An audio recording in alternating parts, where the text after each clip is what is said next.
brother sibling movie.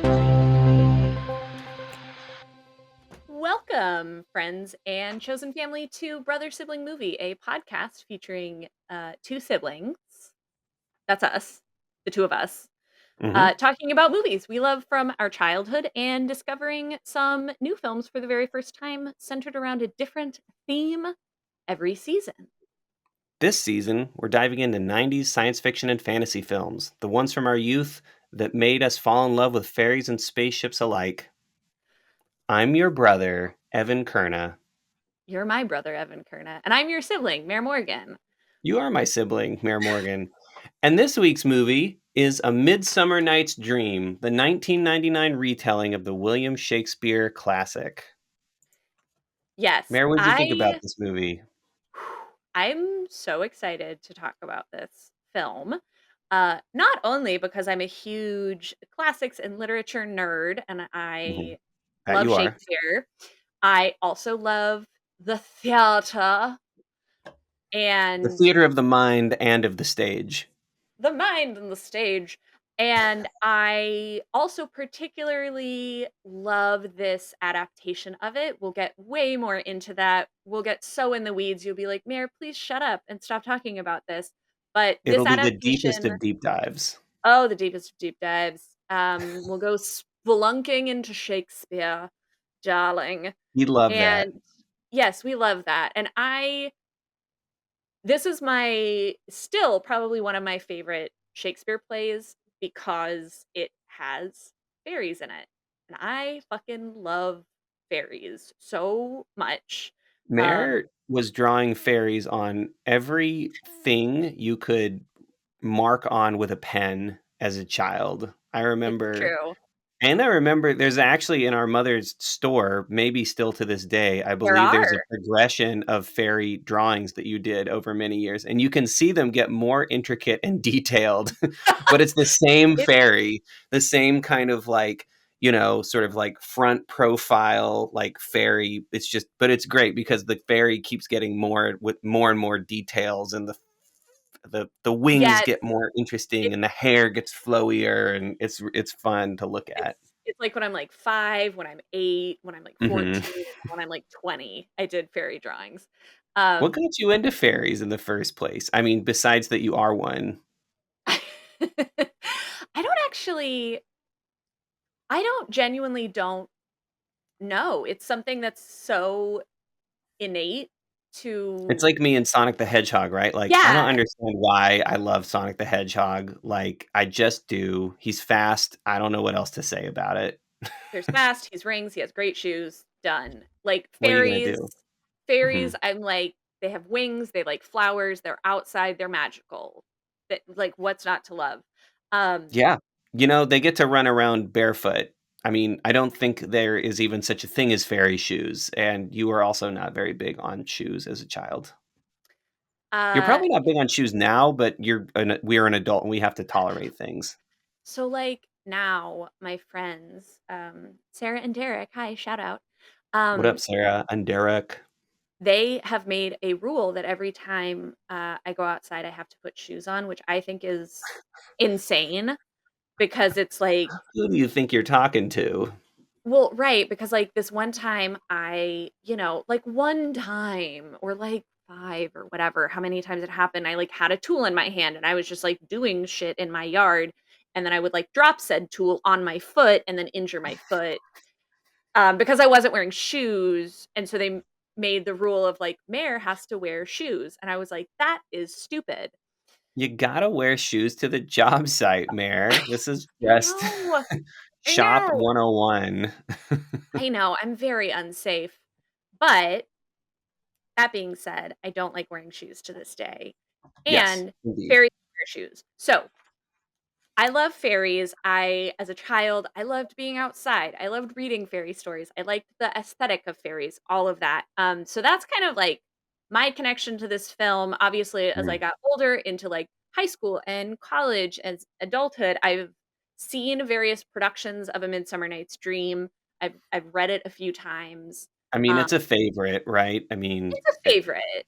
anything that it gets anything that is, gets to be something somewhat fantastical is always a Yeah. fun production to put on.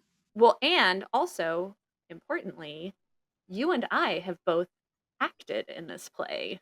We have a very strong connection to this play in particular. Our very good family friend, Nancy. Uh-oh. What does Nancy go by Vega. these days? Nancy Oh, Vega. she's okay. She still goes by Vega.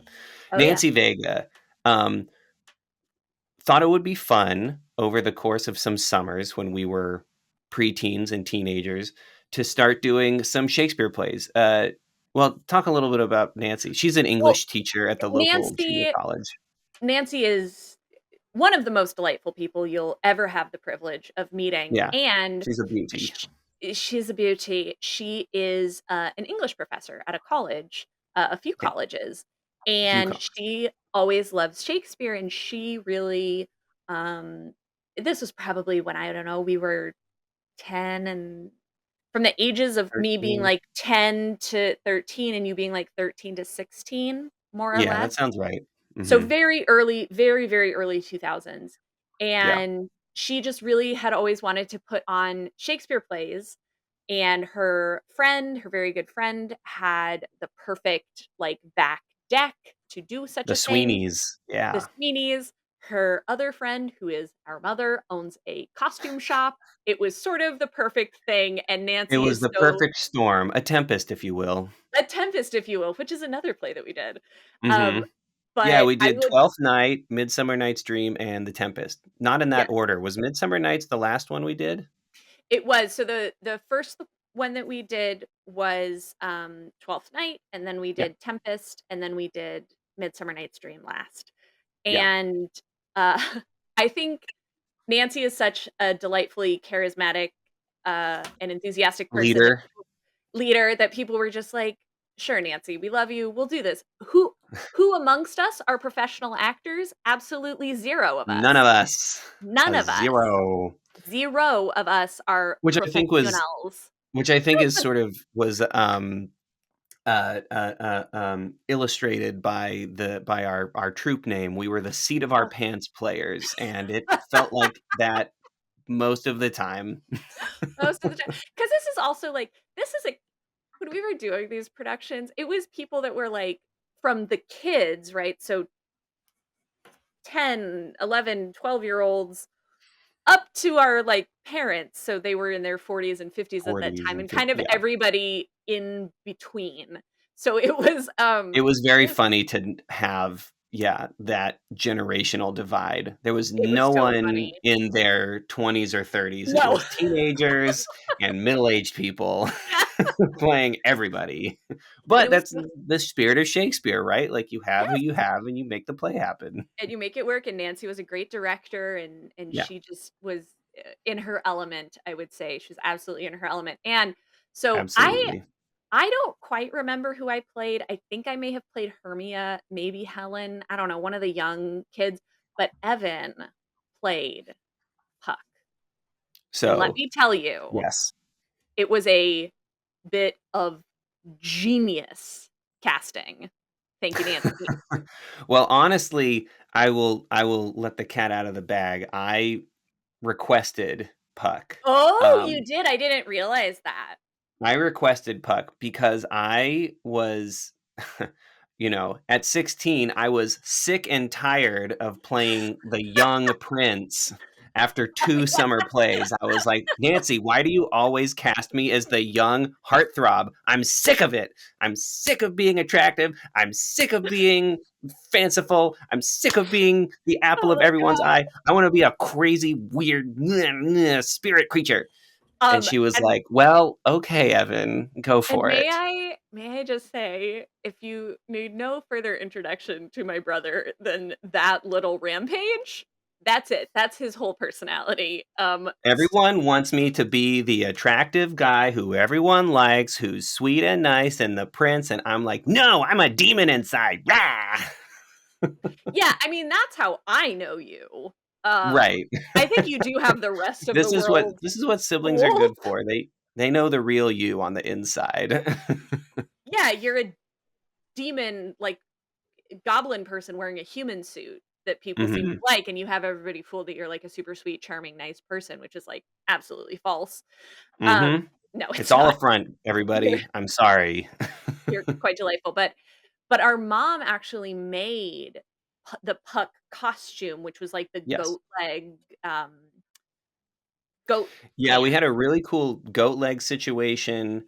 I feel like I probably just wore Doc Martens or something, but we You might have did. done some kind of cool hoof looking thing on the outside. I think mom tried and it didn't quite work. So you were in Doc Martens Mhm. and you had these pants that she made out of, like, black fur, but she, like, did extra padding, like, in the butt and Yeah, thighs. It that's looked right.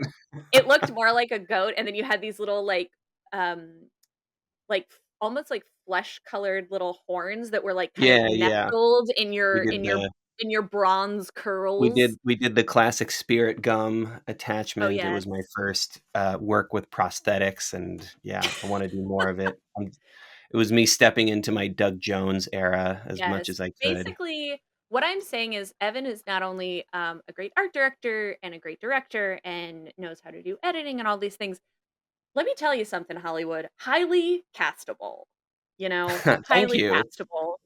This this was, I was 16. I was leaning super duper hard into a Jack Sparrow impression. Like, when I think back on that Weren't performance, you I'm like, just? I was doing Jack Sparrow. I did not have any unique takes of my own. I was like, this is popular and I like doing it, so that's what I'm going to do.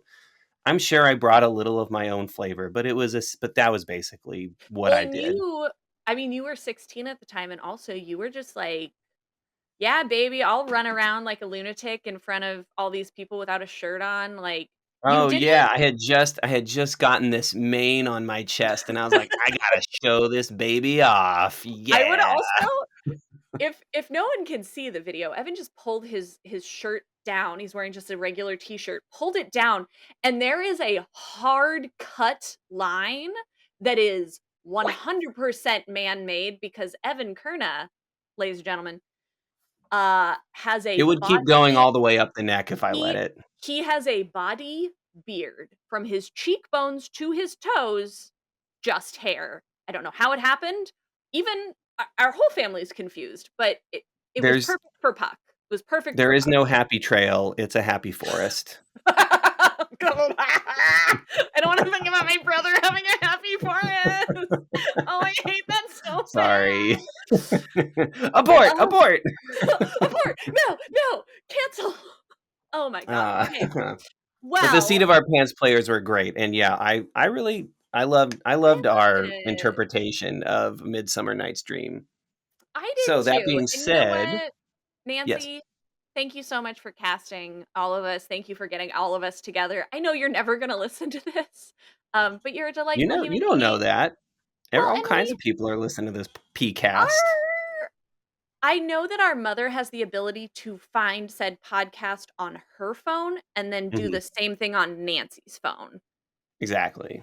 So, They can figure um, out Spotify. they They've can figure got out this. Spotify. But Yeah. anyway, let's jump into a little synopsis, why don't we, Evan?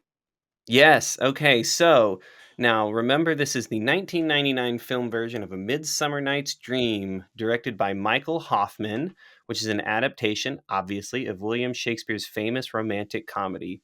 This version is set in Italy during the late 19th century, and it follows the intertwined lives Early of 4 young lovers. Sorry, what?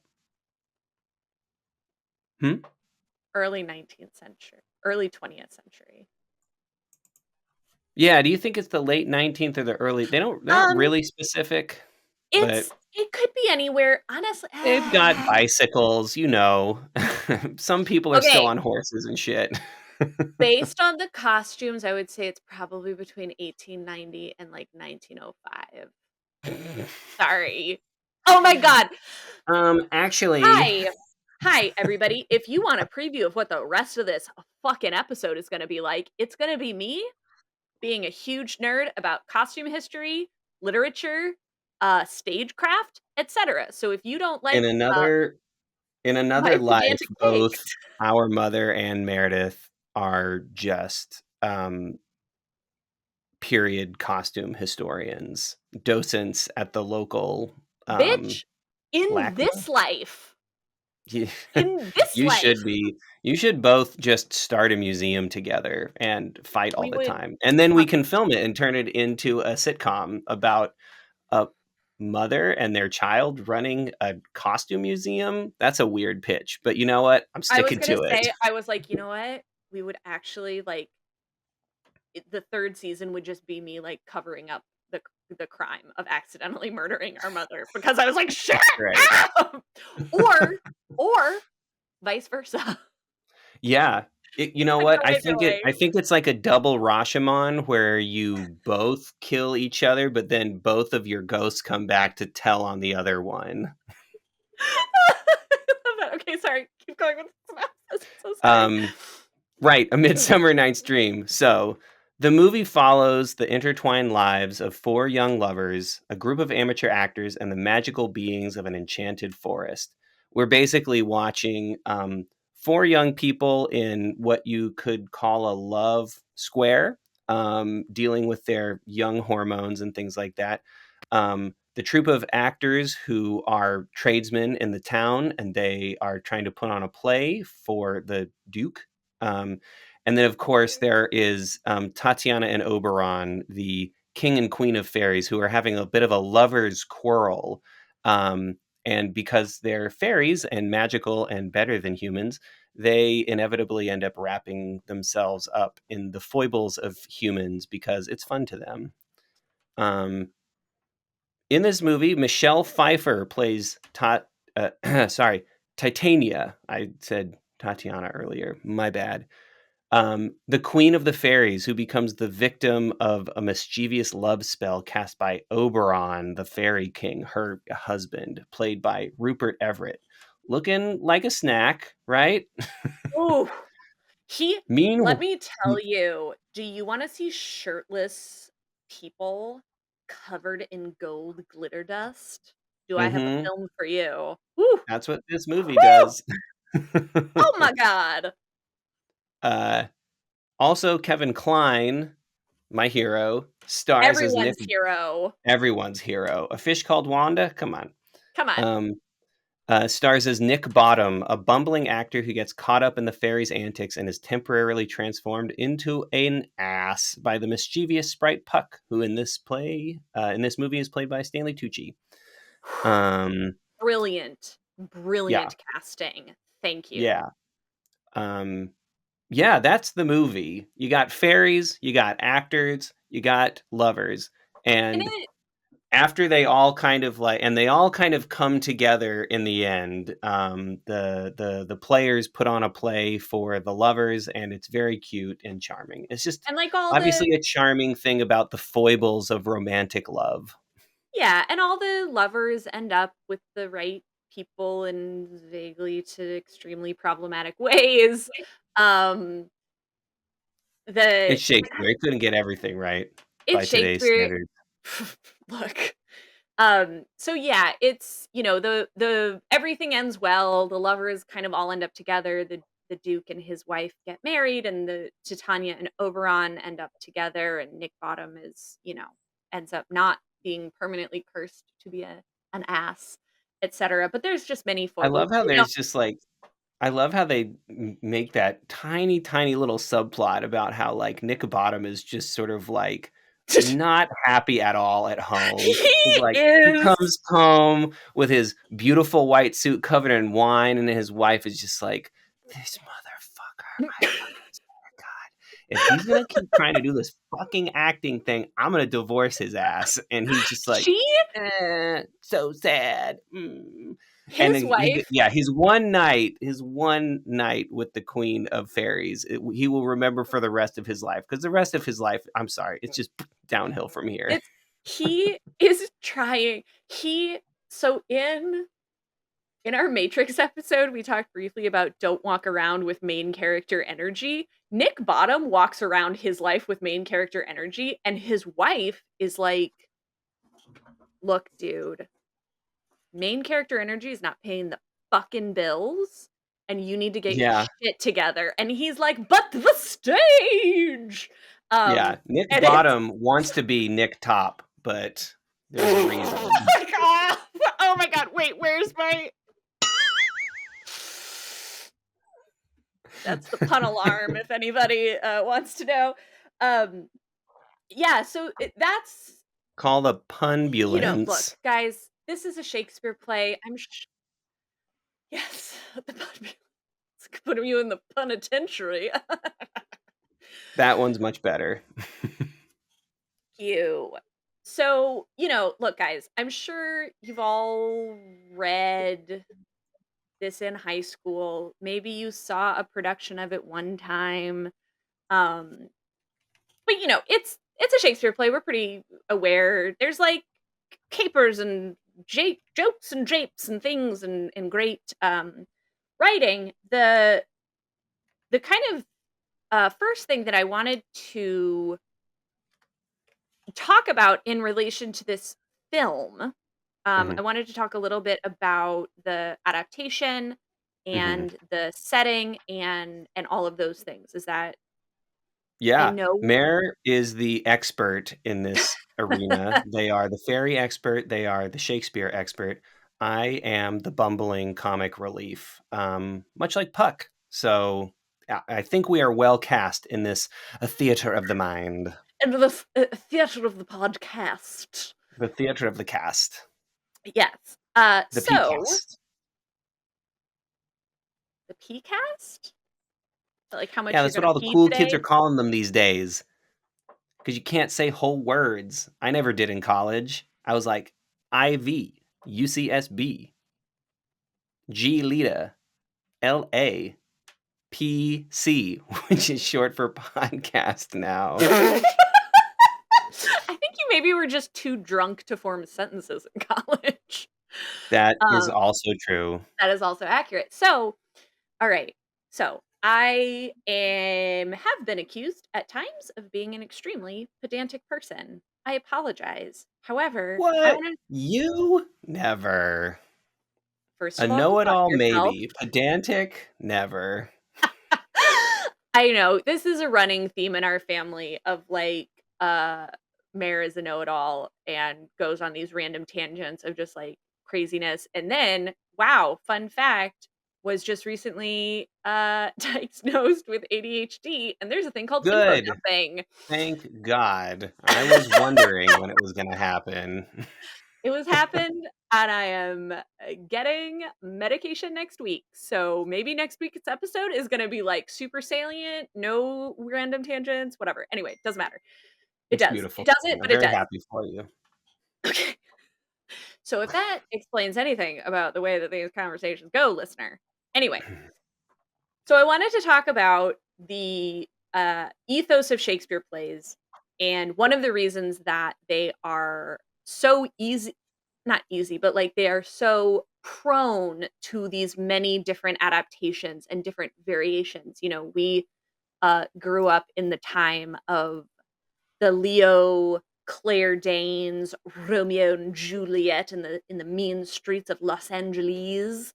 Mhm. Um, and this is, in a similar vein. Obviously, this is the late 1800s, early 1900s in Italy, not where Shakespeare was writing, time I or love it that they place. keep calling it Athens, though. They're like, Athens, Well, Athens. I think they call it like Mount Athena or something. And I'm Oh, like, right. Mhm. it's fucking Tuscany. Like, You can't fool me. I see listen to what's me. behind you. Listen to me. I see the olive tree groves. So, Yeah. It is funny what people feel like they have to stay true and accurate to when it comes to the language of Shakespeare. It's like, I know. if it's Well, supposed to be Tuscany, just call it Tuscany. they do talk in the text of the play. They do talk about Athenian law, Yes. um, Yeah. and um, that is one of the central kind of tension points with the lovers. Is that Hermia is in love with a man named Lysander. My two Mhm. best friends are texting a million times, so I'm sorry for the dings in the background. Hermia Hermia Is it is in your love. mom and your dog? No, it's Alex and Rosie. Be nice. Nice. Love them. Oh my god, I swear to fucking god, I'm gonna finish this thought. No interruption. Fourth time's the charm. Hermia is in love with a man named Lysander. Hermia is promised in marriage to another gentleman named Demetrius. Hermia obviously doesn't want to be with Demetrius. Now, Hermia's best friend growing up is this woman named Helen, who is a stalker. Hermia is in love with Demetrius. So it's this weird, like, crissy crossy kind of thing. And that also leads to many of the like jokes and japes later along the way. But that's kind of the main thing. They're talking about Athenian law of like Hermia's dad makes a decision who Hermia is going to marry. He wants her to marry Demetrius, not Lysander. And if she doesn't, she's gonna get killed. Super progressive. Super Yay, normal kind feminism. of thing that people do. Just like, my daughter's my property, and if she doesn't marry the guy that I think she should, I want to kill her. I want her. She is better dead than Yeah. not That's a mine. better. That's just better. Oh, Woo! also her father, played by King Theoden, incredible, cool. King Um, Theoden. the Duke or whatever he's called in this, played Aegeus. I don't by fucking know. Bernard yeah, Shaw. played by I forget his name, but the gentleman who was in Bernard Shaw. huh? Bernard Shaw. Oh, The yes, that's King Theoden. Yes, who plays her. I'm talking about Aegeus. the guy who plays the Duke, who is from that George Clooney movie about the TV newscaster. Thank you for watching, or that's all for Oh yeah, tonight, he folks. played Walter Cronkite, didn't he? Yeah, Yeah. not Walter. He's Yeah, some famous newscaster. There wasn't Walter Cronkite in that It scene. was in black and Okay, white. It so was super also fucking just boring. It's fine. yeah, quick moment for the cast. Okay, so we've got as the young lovers, we've got This this is is pretty cool. Evan, We've this is going got so off fucking the rails so Callista quickly, and I Flockhart, could Ally not be more McBeal. delighted. We got Christian Please Bale. continue. You know him as Batman and Bruce Wayne. We got Dominic West from The Wire and some bitch I've never heard of. Anna Friel. I couldn't Yeah. I think she's a stage actor, I think, because I was like, I Oh, haven't she's seen from the you in stage. and then Duh. motherfucking, it's 1999. Who else are we gonna cast? Fucking Callista Flockhart. That's right. Her Yeah. hair looks amazing. It is very cool. I was like, why did people find her attractive? And I was like, oh, it's the hair. The hair is incredible. Oh, highly fuckable hair. Oh, Yeah. wait, I just realized what I said. That was bad. Sorry. I'll just let it lie out there. You go ahead. So the four lovers are entangled. Each of them likes the one that they're not supposed to like, and it's very confusing. Or Because two Puck, of them like each other and they shouldn't, and two of them don't like each other and should. yes. So, we were talking about adaptations. Shakespeare Oh, plays, right. obviously. I thought we were into the detailed outline, but it's all mishy Oh, mashy I'm wibbly sorry. wobbly. I'm sorry. I'm getting off track already. The what I was going to say was Shakespeare plays are famously scant on extra details, right? This is Right. not an Very Alan little Moore. stage direction, or very little Yeah, set direction. set direction, even very little stage direction. This is not like Mhm. an Alan Moore comic book script where there's like 2 pages of block text of what one single comic book Yes. square This needs to building look is like. blue with green stripes. It's neo Art Deco. Okay. Let the Shut artist make some choices. shut up, you crazy wizard. So, He is. phew. So what's cool about Shakespeare is that because of that, it allows for so much interpretation, right? Like you can do these plays set in Shakespearean times, in the 1900s in Italy, in modern times, anything in between. Theoretically, you could do Othello in space, and honestly, someone should.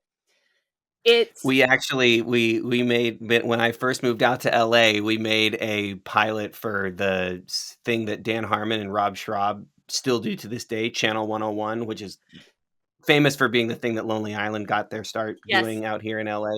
We did an episode called Pinata Shakespeare, and it was two pinatas deciding to start a Shakespeare troupe in Los Angeles. And that actually was their very first play. They were going to do Othello in space. Well, the tension was whether or not they were going to do black box theater or space Mad Max space Othello. So there was like creative tension between the two pinatas. So Yes, just yes.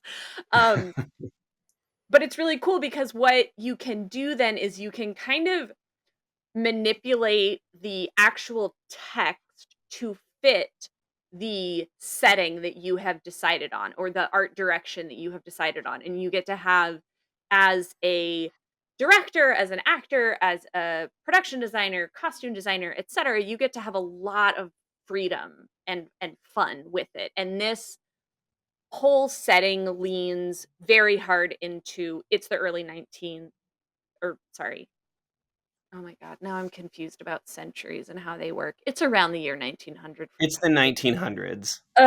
God, I'm annoyed with myself. It's fine. Uh, Ugh. why am I me? Apparently, that's a common experience if you have ADHD, and I did not know Yes, that. it is. I have had two girlfriends with very severe ADHD, and yep, that Yep, that is yep, that's right. yep.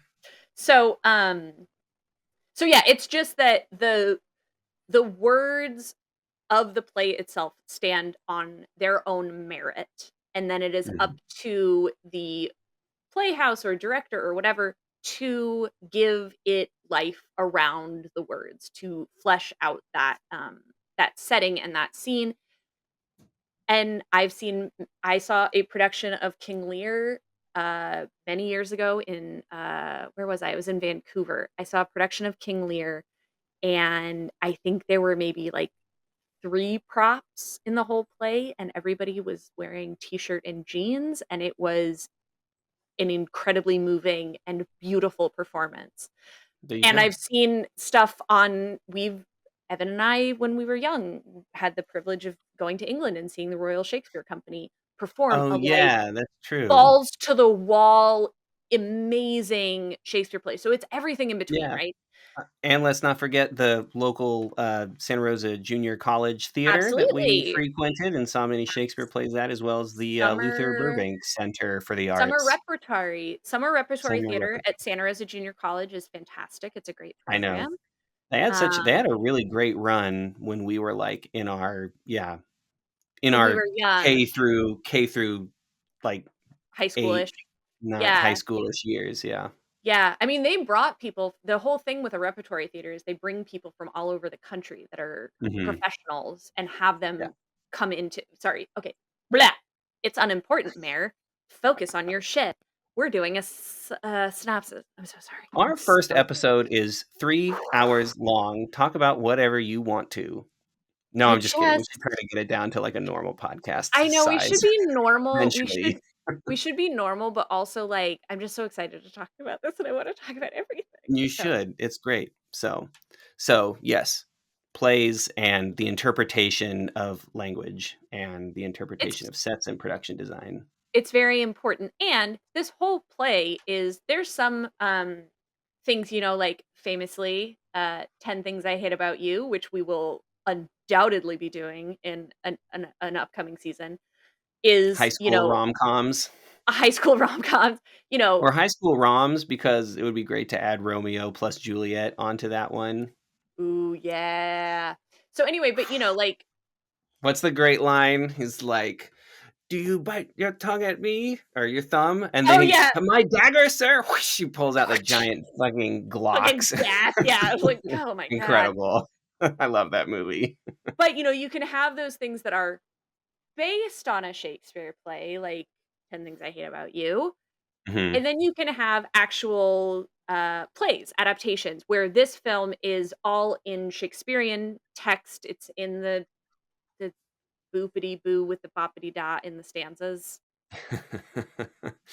Yeah, Sorry. we're not poetry majors. I Yeah, like watching this movie and remembering the times we had doing those Shakespeare plays, even though I'm sure I complained about it at the time, like, it made me really want to, like it made me wanna direct a Shakespeare play. I was like, "I wanna just, like, rent out, like, a cheapo theater and, like," you know, because that's the fun, right? You get people interpreting it because it's so I mean, Shakespeare, whatever. Many scholars could talk more about what Shakespeare took his cues from, but obviously he's leaning on in his time he leaned on very old stories and made them more popular again, right? Like he's leaning on old classic sort of like storytelling, not tropes, but like formulas, just sort of Mhm. like, mythological romantic stories, Just and they stand the test of time for historical. that reason. Mhm. Yeah, for sure, and it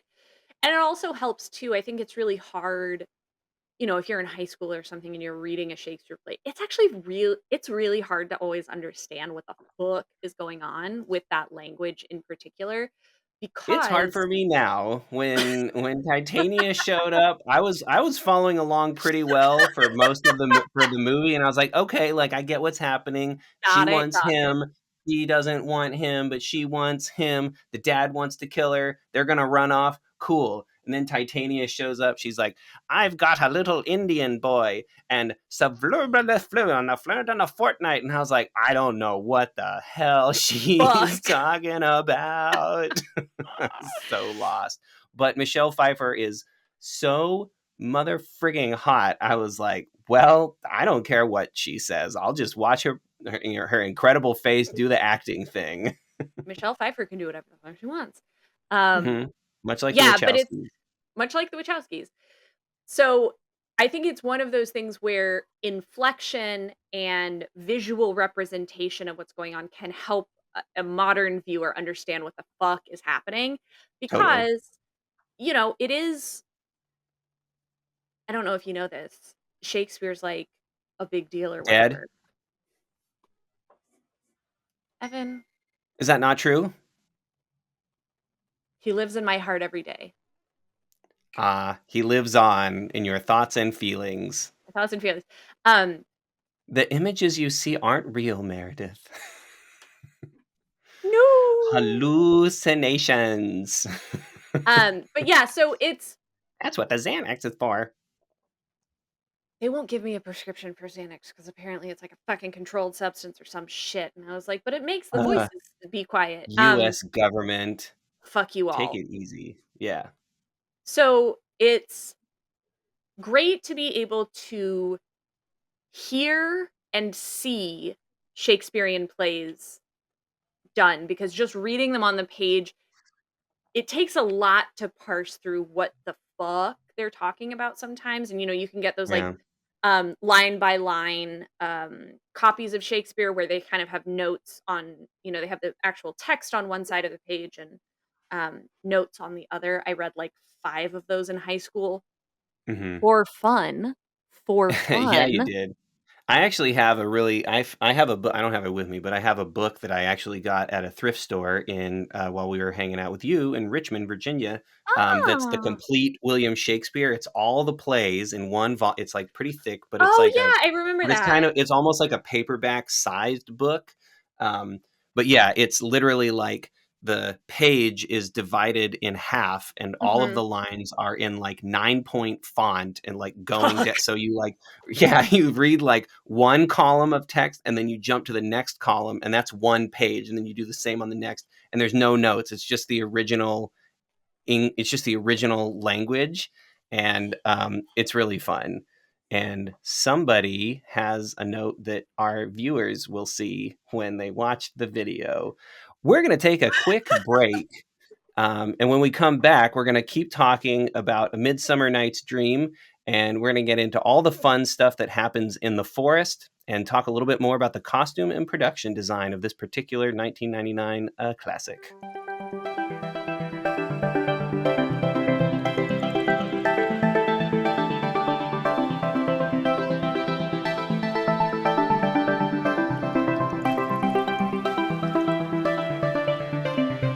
And we're back with Brother Sibling Movie, talking about A Midsummer Night's Dream, 1999, Michelle Pfeiffer, Kevin Kline, Christian Bale, Dominic West, Stanley Tucci, Rupert Everett. Oh my God. The cast in this movie, oh my God, Sam Rockwell. Dude, Isn't Sam he awesome? Dude, okay, Sam Rockwell came up So good. on the like, because it does the cast in alphabetical order in the opening scenes, Mhm. and so many people came up, and I was like, "Fucking Sam Rockwell's in this, fucking Bernard Shaw is in this, like, what the Yeah. fuck?" Like, It's a star-studded cast of people who became even more famous and well-known, I in the years know. to follow this movie. Oh god, so good. Unsurprisingly, I don't remember what we were talking about. I think you had just finished talking about how, Oh, language and Shakespeare's are very open to interpretation, and yes, that's what makes them absolutely, special. As far absolutely. as getting into the sort of more detailed beats of what's happening in the story, I think we are at about the part where, well, we haven't introduced our players yet, I was like, I don't mechanicals? think Evan, I don't think we've talked about any of the plot, but No, go ahead. we talked about the Oh, main we we talked talked about about the the lovers. lovers and Yeah, Titania and who they wanna Oberon fuck and and everything. yeah. Also, wow, is this a highly fuckable cast or what? Oh, I just realized our mom listens to this. Shit. She would agree with us. I think she would agree. She would agree. Yeah, it's Yeah, Christian talk Bale when he's, like, 27 or something. oh my god, and Dominic West gets fully naked, and then the Yeah, fucking ladies, totally. Callista Flockhart and Anna Friel or whatever her name, Mhm. mud wrestle in their underwear. Oh, yeah, that was cool. I was like, "This is about as risque as you could possibly get in a Shakespeare play, in a PG-13 Shakespeare adaptation in If you 1999." if you did Othello in space, you could talk about the beast with 2 backs. Yes, this is true. Um, so let's see. Would you like to talk about the costumes and the set design, or would we like to introduce Let's the players and the fairies a little bit? let's introduce the players and the fairies, because the backdrop of all of this is that the, Duke Theseus of Athens is getting married, and so that's sort of the backdrop to all of this happening. Mhm. Because of that, he there is going to be entertainment on for the night of the wedding feast and things, and so there is, like, an open call to jugglers and dancers and musicians and players and all the kinds of things, Yeah, um, to perform in front of the duke to make some money, basically. So then we have this cast of, artisans and craftsmen who are amateur, uh, just a I couple was of about dudes. I was about to say amateur theologians, and that's thespians. Thespians, yes. Thespians. Yes, so there's a troupe of amateur thespians who are just a group of dudes. It's basically like if the guys from King of the Hill were like, "Let's put on a play." Okay. "I don't dang on gonna play, I don't know something I think you know play I no feel like it's don't more you know like if your walnuts are local right there. builders came by and, Yeah, I and think like you're the guy that Boomhauer's right. it's like the We guy if gotta have him play the lion." yeah, it's like if your electrician, your plumber, and like the guy that cuts your lawn all came together and were like, "We're gonna put on a play." Yeah, It's great. and, Nick Bottom, uh one of the thespians, played by Kevin Kline, quickly shows himself to be uh, the truly want to be actor of the group. He is loud and proud and wants to play every comically he wants to play every single part in the entire Yes. play, and we quickly get the notion that this guy is a bit of a he's excitable and we love his energy, but it's too much, honey. You got to bring it down a notch. Mm-mm. No, no. No, no. Illustrated beautifully when a bunch of kids pour wine all over his beautiful white suit, which is Yes. sad but funny. But very funny. And Kevin Kline could not have been more delightfully cast in the part. Yes. He is I mean, y'all go watch Bob's Burgers if you haven't been keeping up or whatever, and just, like, every time Mr. I love Fishover that Bob's shows up, Burgers is the one you bring up as I'm like like the I've just paramount been of Kevin Kline's acting ability. I've just been watching Bob's Burgers a lot recently, but, like, Mhm. obviously, like, A Fish Called Wanda, French Kiss, like, there's all of the like, he's such an incredible act he's done drama, he's Yeah. done everything, Dangerous and creatures. No, wait, Yes, not Dangerous Creatures. What's the one with whatever. The other Midnight. John Cleese one. Dangerous Creatures, I think, was the No, that is Dangerous Creatures. I was thinking of a Michael Caine, Steve Martin movie, but that's called Dirty Rotten Scoundrels. So anyway, Different. But yeah, different. he's so larger than life and so funny and just Yeah, so like his performance is over the top, yeah, delightfully so.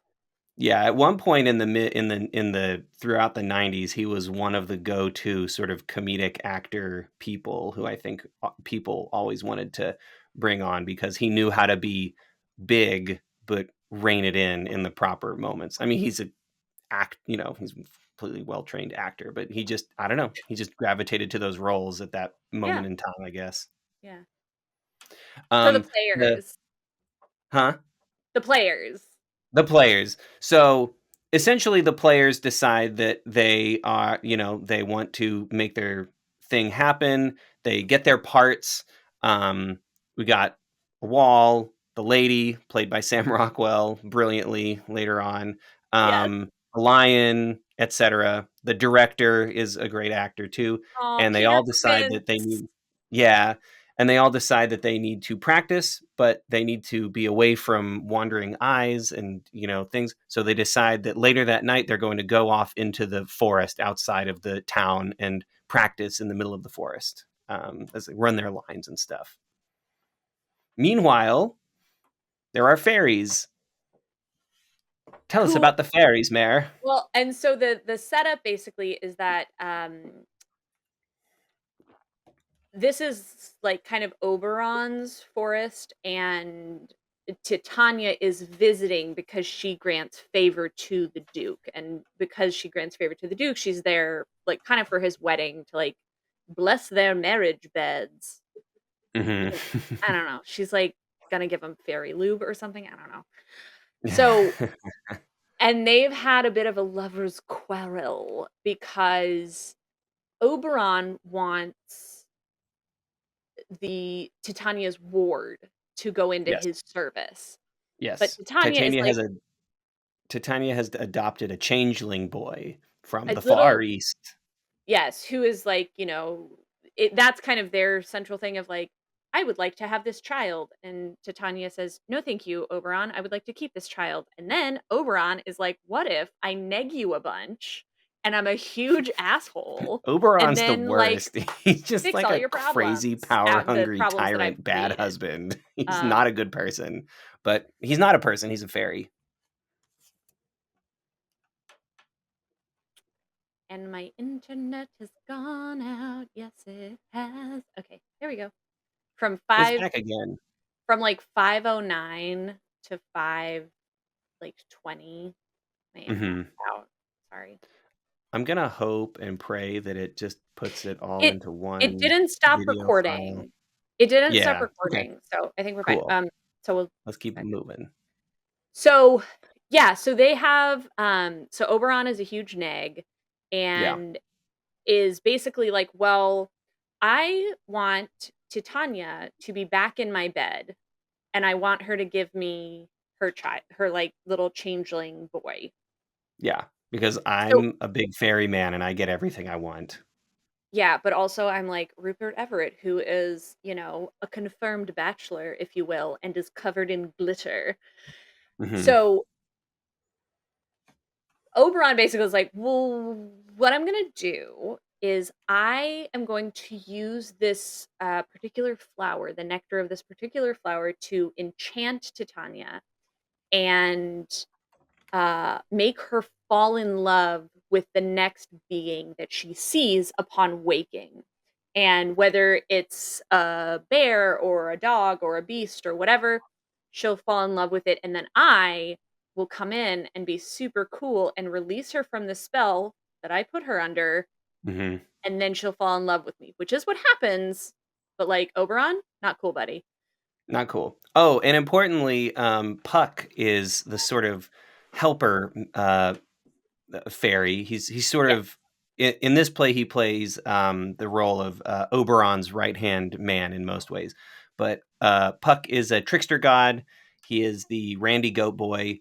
which I just remembered is what Aaron Sweeney started calling me when we were all doing the Midsummer Oh Night's my Dream and god! playing Puck. I haven't thought It's about that Randy in Goat Boy. I I was have like, not it's thought pretty funny, so I'll allow it. I have not thought of that in 20 years. As soon as you said Yeah. it, I was like, "Randy Goat Boy, I remember that. What's it from?" Oh, I can't remember. I It forgot that was Aaron from Our Sweeney said that. Lives. It was from Our Lives. The That's very fantastic. quotable Evan and Mare's life. Um, Highly.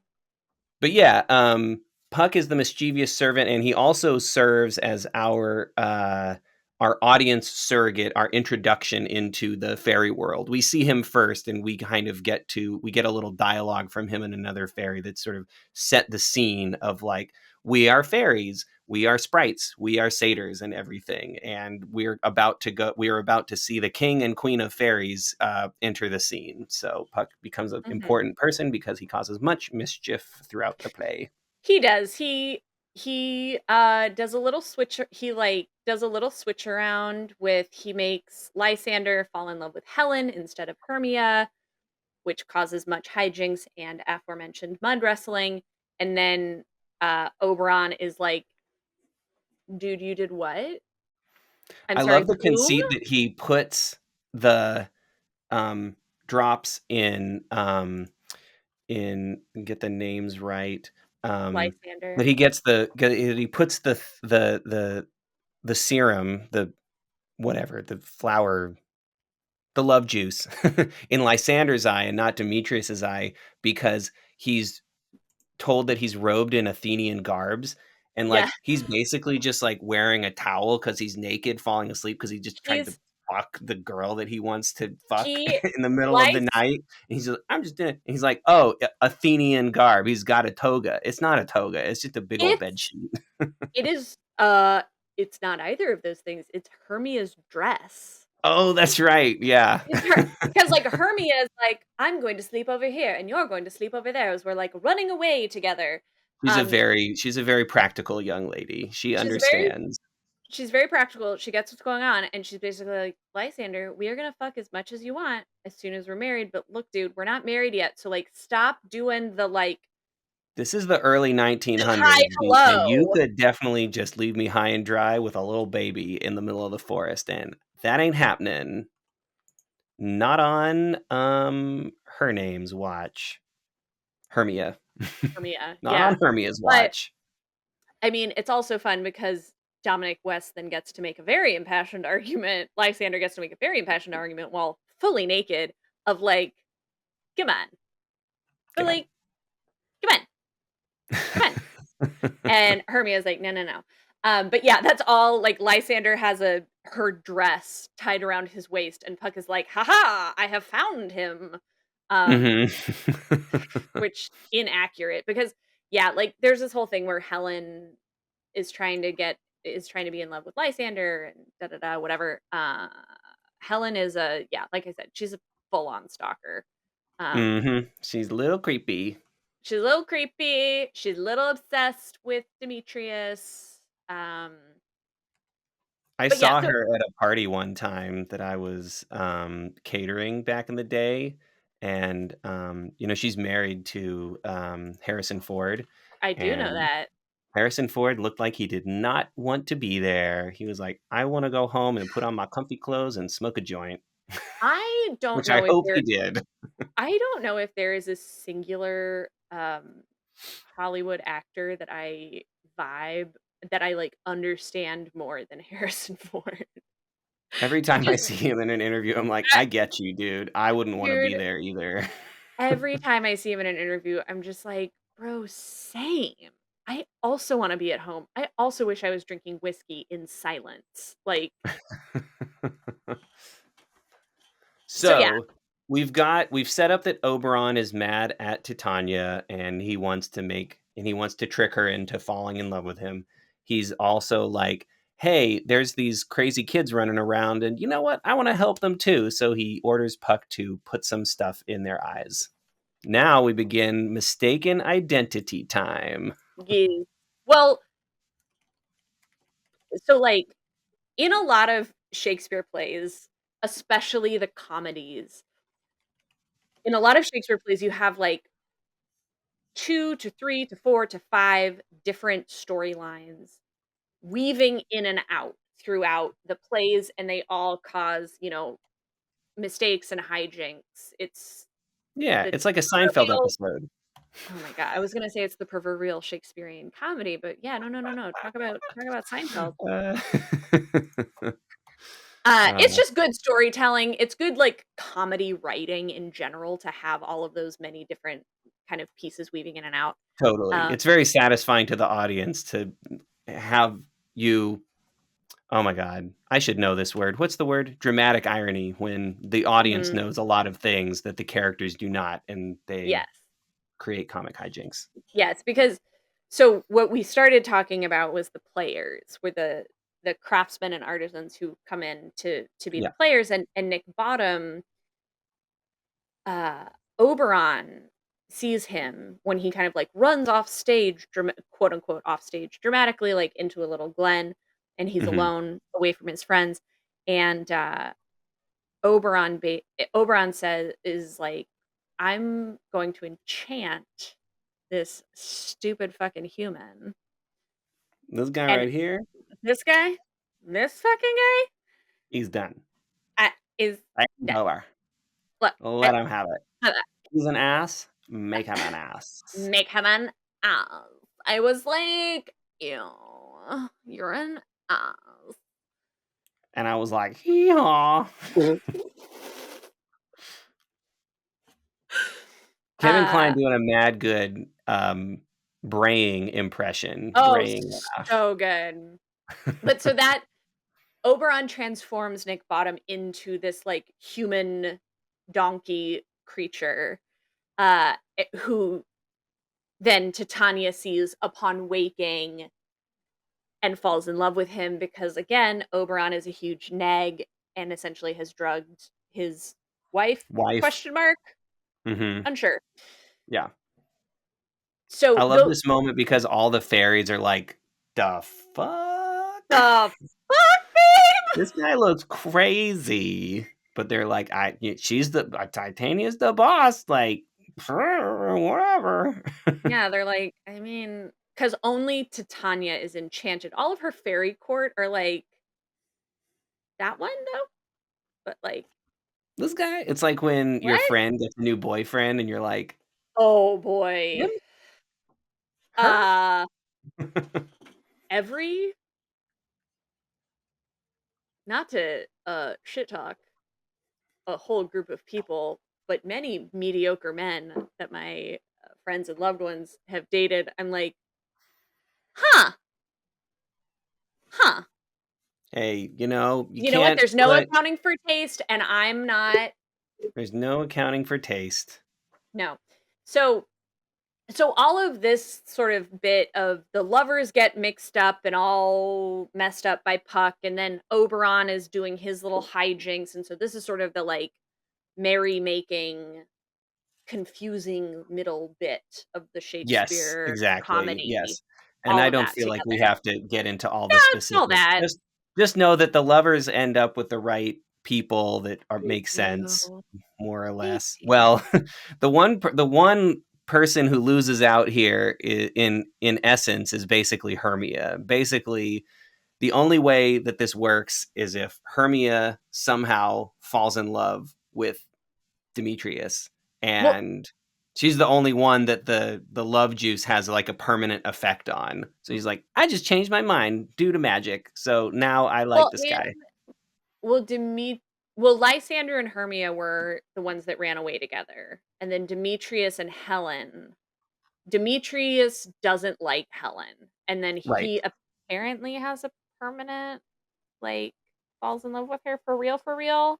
But Hermia and Lysander ostensibly are Sorry, actually in you're love. right. Really, it's Demetrius Demetrius is who the one that is changes. Yeah, sorry, you're right. Yeah, Demetrius would like basically had something happen to him that he is completely changed the red-pilled. makeup of his character, and he's like, well, I guess I like this chick now because magic. Yeah, no, he is deeply red-pilled on this one, sorry. Um, Sorry, Demetrius. But sorry, hey, you were being Demetrius. kind of a dick, so maybe you deserve it. Yeah, you were totally fine with Hermia getting He's like, murdered. And if she and was, like, hasn't he married over slept with Helena? Don't they kind of Yes! imply that? They've, like, Yes! slept together, and he's just like, Yes! "Ew, get away from me, like, I'm supposed to Yeah. marry this chick now and have a normal life." And he's Yeah. like, "Why are you following me everywhere?" And she's like, "Please love me, you're the only person I've ever had sex with." He's like, "Treat "Shut up, bitch." treat me like a dog," she She says. does. I was like, "Whoa. Damn, Willie, that's, okay." Oh, no, Helen is full crazy, which means Yeah. the sex was great. Like, Demetrius was like, No "God wonder Demetrius got damn." down with it. Exactly. No, she's lunatic. So that's yeah, at the end of it, the fairies set everything to right. Yeah. There's a Dominic Nick West who's naked, there's some bike riding through the forest, there's a semi-naked mud fight between the ladies, the guys kind of fight, but not really. They're just kinda like they basically fight they do a over. little, like, theater kid slap fight. There you go. Yeah, they're like, "Hermia's mine. No, Hermia likes me." Meh, meh, Meh. meh. And then or it's Helen. It's Helen. They're fighting over Helen at this point. Sorry. Moving Wait, on. isn't her name Helena? Oh, is it Helen? I thought it was Helen. I think it's well, IMDb says Helena Fucking shit. I'm and sorry. Hermia. Hermia. Redacted. I'm not gonna go in and make AI change every time Do we've said it. not dare. It's way too big a word. And then we have this whole thing of Nick Bottom being with Titania, and then that gets done. And then at the sort of I last big set piece is Nick Bottom coming back once he's been transformed back into a human. Mhm, All of the lovers get married. The Duke and Hippolyta get married, and Lysander and Helena or sorry, Lysander and Hermia and Demetrius and Helena all get mhm. married in this big like Mormon group wedding, I guess. I don't know. Yeah, kinda like, "It's 3 weddings in 1. We got a deal on the church. Done. 3 for 1 So deal. so then we get Hey, we give this you a good a deal on the church." don't start doing racist Italian accents, oh no. It's not racist to do impressions of Italians, they're fine. I mean, I'll leave that up to you. French and Italians, I think, are fine. It's fine. Germans even more so. I feel like you can make fun of countries that used to be fully fascists. Any Is that fair? colonizers are fine to get made fun of, Yeah, like honestly. France You colonize basically the world, take the guff, you know? France just looked at Africa, the continent of Africa, and was like, "What Mine am now. I? It's mine's now." Yeah. Fuck Um, you, France. fuck you, You got great France. you got great bread, though. I love your bread. And cheese. What were But we that's all talking you've got. about?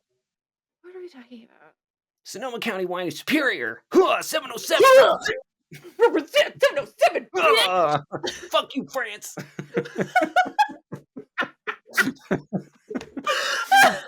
Oh, Sonoma County digging on France. Look out. Yeah! The fuck you gonna do? Fucking Rhone Valley, fucking Burgundy, bitch! From Yeah, a we don't need 707. your listener numbers. We don't need your subscriber numbers, France. I mean, oh my god. We were just getting to the actual play that the thespians put Jesus on fuck. for the Duke and the wedding party. The comical tragedy of Pyramus and Thisbe.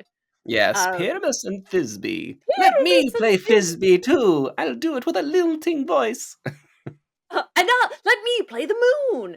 Ooh, I should play the lion. It's like Nick Bottom, sit down. So Uh, his main it's character energy is great. so much. It's Pyramus and Thisbe is basically if you took all of the silliest, dumbest parts of Romeo and Juliet and Just condensed it down into like a 15-minute one act yeah, is what Pyramus and Thisbe is. It yeah. is fantastically overacted. hmm It is very cute. There are many hijinks. If anybody has ever had the experience of being in or attending deeply amateur theater, you will get a wild kick out of this. Yeah. It's Much very like the plays that we put on yeah, in the Sweeney's backyard for 3 years. yes, and there is something really incredible of watching somebody who is very good at a thing pretending to be bad at it. That is a special Mhm. skill set, right? Yeah, Like yeah, that and Kevin Kline is great at that. All these Kevin guys are really all good of at it, them, actually. Yeah. all of them, everybody that's in that cast is Mhm. so they're obviously great actors, like, they've been cast in this, like, major Hollywood motion picture thing, Yeah. but they're so good at being bad actors that it's Yeah. really funny and enjoyable and not cringy. Because like, you know when Yeah. you have, like, a bad actor who's, like, actually bad, and it's just like, "I wanna die of embarrassment for you," Yeah, but totally. these are actors who are fantastic actors who are Yeah. pretending to be very bad for comedic Oh, yeah, effect. let's see. Bill Irwin, who is Mhm. famously a mime and in the, "Don't Worry, Be Happy" Ooh. music video. Uh, Gregory Jabara, who plays Snug, Sam Rockwell, the great and only. Snug Snug the Joiner. Yes, Snug the Joiner. Um, and then maybe this guy, Philostrati? No, I don't know. I think that oh, There's and then Peter Roger Reese is Peter Quince, Yep. um, Oh, Peter Mac Quince, the Wright, long Robin Starveling. Yeah, anyway, all these dudes are great at doing the thing that they're supposed to do. The Peter job. Quince Peter Quince, the long-suffering straight man to Nick Bottom. Oh, oh. Just Every like time every time something goes wrong in the play, it's like he's about to have a fucking heart he's attack. like he's like, "Oh my god." It's very, very funny. And It's like when you're the competent one in your friend yes. group and you're just watching everything go to hell. You're like, "The school project is burning in front of us. If I had just done it all myself." I mean, I feel like I have been both the competent one in the friend group, but more often than not have been the Nick Bottom chaos agent.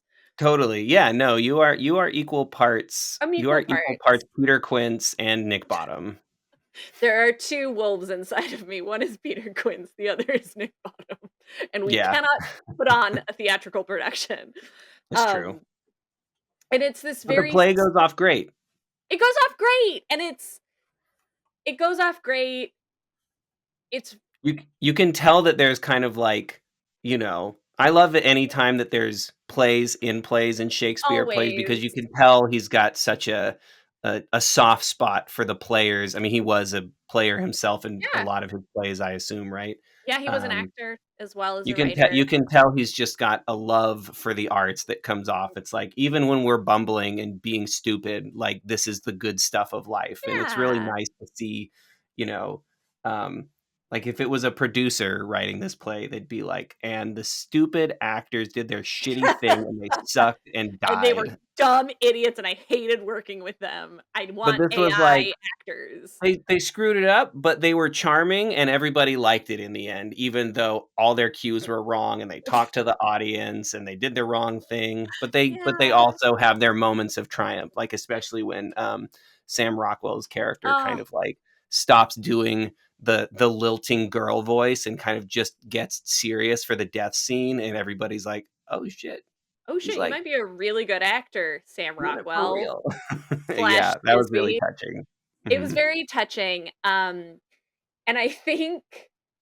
I also think the one thing that is so delightful about having that little play within the play is that none of the men are professional actors, right? They're a weaver and a joiner and a carver and they're none of them are actors, but clearly they are really good friends and they want to Yeah, do something creative together. And they yeah. might not be good at doing it. They're not great at doing it. They're not even really good at doing it, but they all do it together and it's fun. And hi, everybody. That's what art is about. Art is about joy, and art is about having fun with people that also enjoy your art and about doing something silly just because it's fun and just because it brings you joy. And I Mhm. think that is a really awesome thing to show and also because this play, this group of players who are not professionals are selected over a lot of other professionals, who are like professional jugglers and fire eaters and whatever. it's this kind of ragtag group of friends that, are just kinda doing something because it's fun, and Yeah. I love to see that because I think there's no barrier for entry for art, no matter what kind of art that is. If you wanna Yeah. play a musical instrument really badly. Eventually, you'll get good at Be it. punk rock about it. Just Be punk hit the rock thing. about it. Make some Just noise. just go for it. You know, it's like as somebody who's had my soul destroyed by art school, there's no greater joy than just doing the thing that you like to do because you like the doing. There's a And you don't great yeah. there's a great, I don't know who posted it, but it got sent to me. Rachel sent it to me. It's a post of, like, "How did you get radicalized?" And it's a whole post about Mr. Rogers just, like, being a kind person and, Fuck like, yes. teaching you to accept other people and love yourself. Dude, And yes. there's a great slide of, it's like a series of 4 panels of him, like, drawing a house on a piece of paper, and he's like, "You can just draw a house. I'm not very good at it, but that doesn't matter. The important thing is I like doing it." Like, God damn it, Mr. Rogers, Dude, stop making me cry. between Mr. Rogers and, like, Audre Lorde, mwah, chef's kiss of radicalization, of just, Who's like, Audre Lorde? I don't know that Aud name. Audre Lorde? Um, she was I forget you're not gay. Yes, She was sorry, I don't know all the gay people.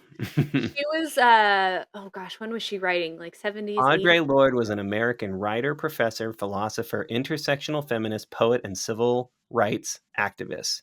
She was a self described Black lesbian feminist socialist mother warrior poet who dedicated her life and talents to confronting different forms of injustice. Fucking punk rock is what Yeah, Audre punk Lorde rock was. AF. She's punk rock AF, but she also has that same thing of, like, it's Yeah. okay if you're not good at it, like, Yeah. Bell take Hooks is care my Audre Lorde. oh, bell hooks as well is another one, but, like, take care of your soul, take care of, like, the little like, those sparks of joy that you have, and hold on tight Mhm. to them because that's what gives you energy to go out and be a person in the world and make change and make things happen. But I So really speaking of those sparks of joy, I think that takes us into kind of like the concluding sequence of the movie where everybody please, kind of is in their homes and everybody is kind of visited by the the little fairies a fairies. little bit. And I like this. I like the way that they decided to conclude, um, the movie this way, because this is a moment where they get to lean on the power of the visual language and sort Mm, of add a little bit to the substance of the play. Um, it's sort of a great reminder that, like, maybe everything that happened to us was a dream. It felt like a dream, but dreams are important because they teach us about who we are, and they are that spark of hope in our life. You can see it really on Nick Bottom's face when he kind of like sees the fairies and sees yeah, Titania a little bit, he sort of knows she's talking to him or something. It's like, "Oh yeah, this is a reason to keep going. There's good things in the world uh it's the beauty of the inner life. It's just in this particular play, you have to dramatize it so it becomes a part of the outer life, not just the inner world. But like, it's a Midsummer Night's Dream. It all yeah, feels like a dream, and like those are the kind of moments that, yeah, as you said, spark joy in you and keep you going in life. The reason to keep living, to do the art, to find your loved one, and absolutely. sometimes to, adopt a little ward from the Far East who maybe has magical powers or something. I don't really know, if I'm being honest. I don't it's not like a huge plot point, but it is a Not confusing really, one. no. It's It is just it a way it to is get Tanya and Oberon mad at each other. I know, I know.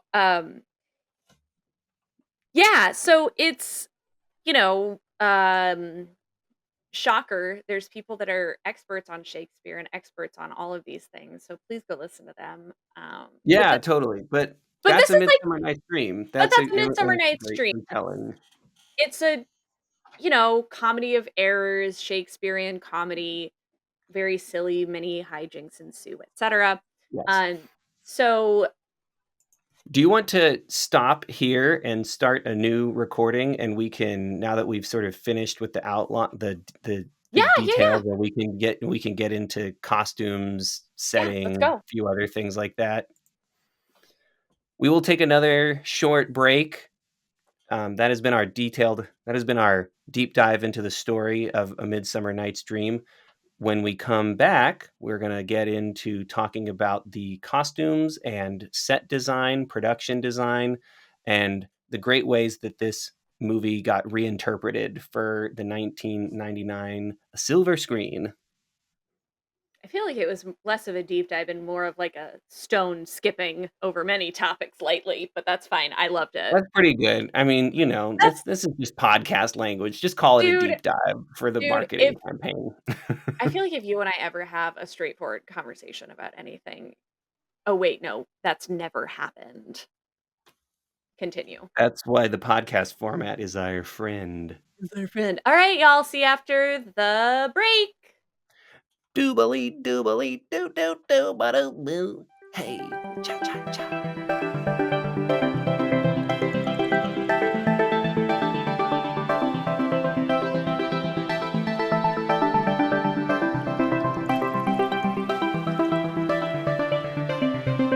Digging it.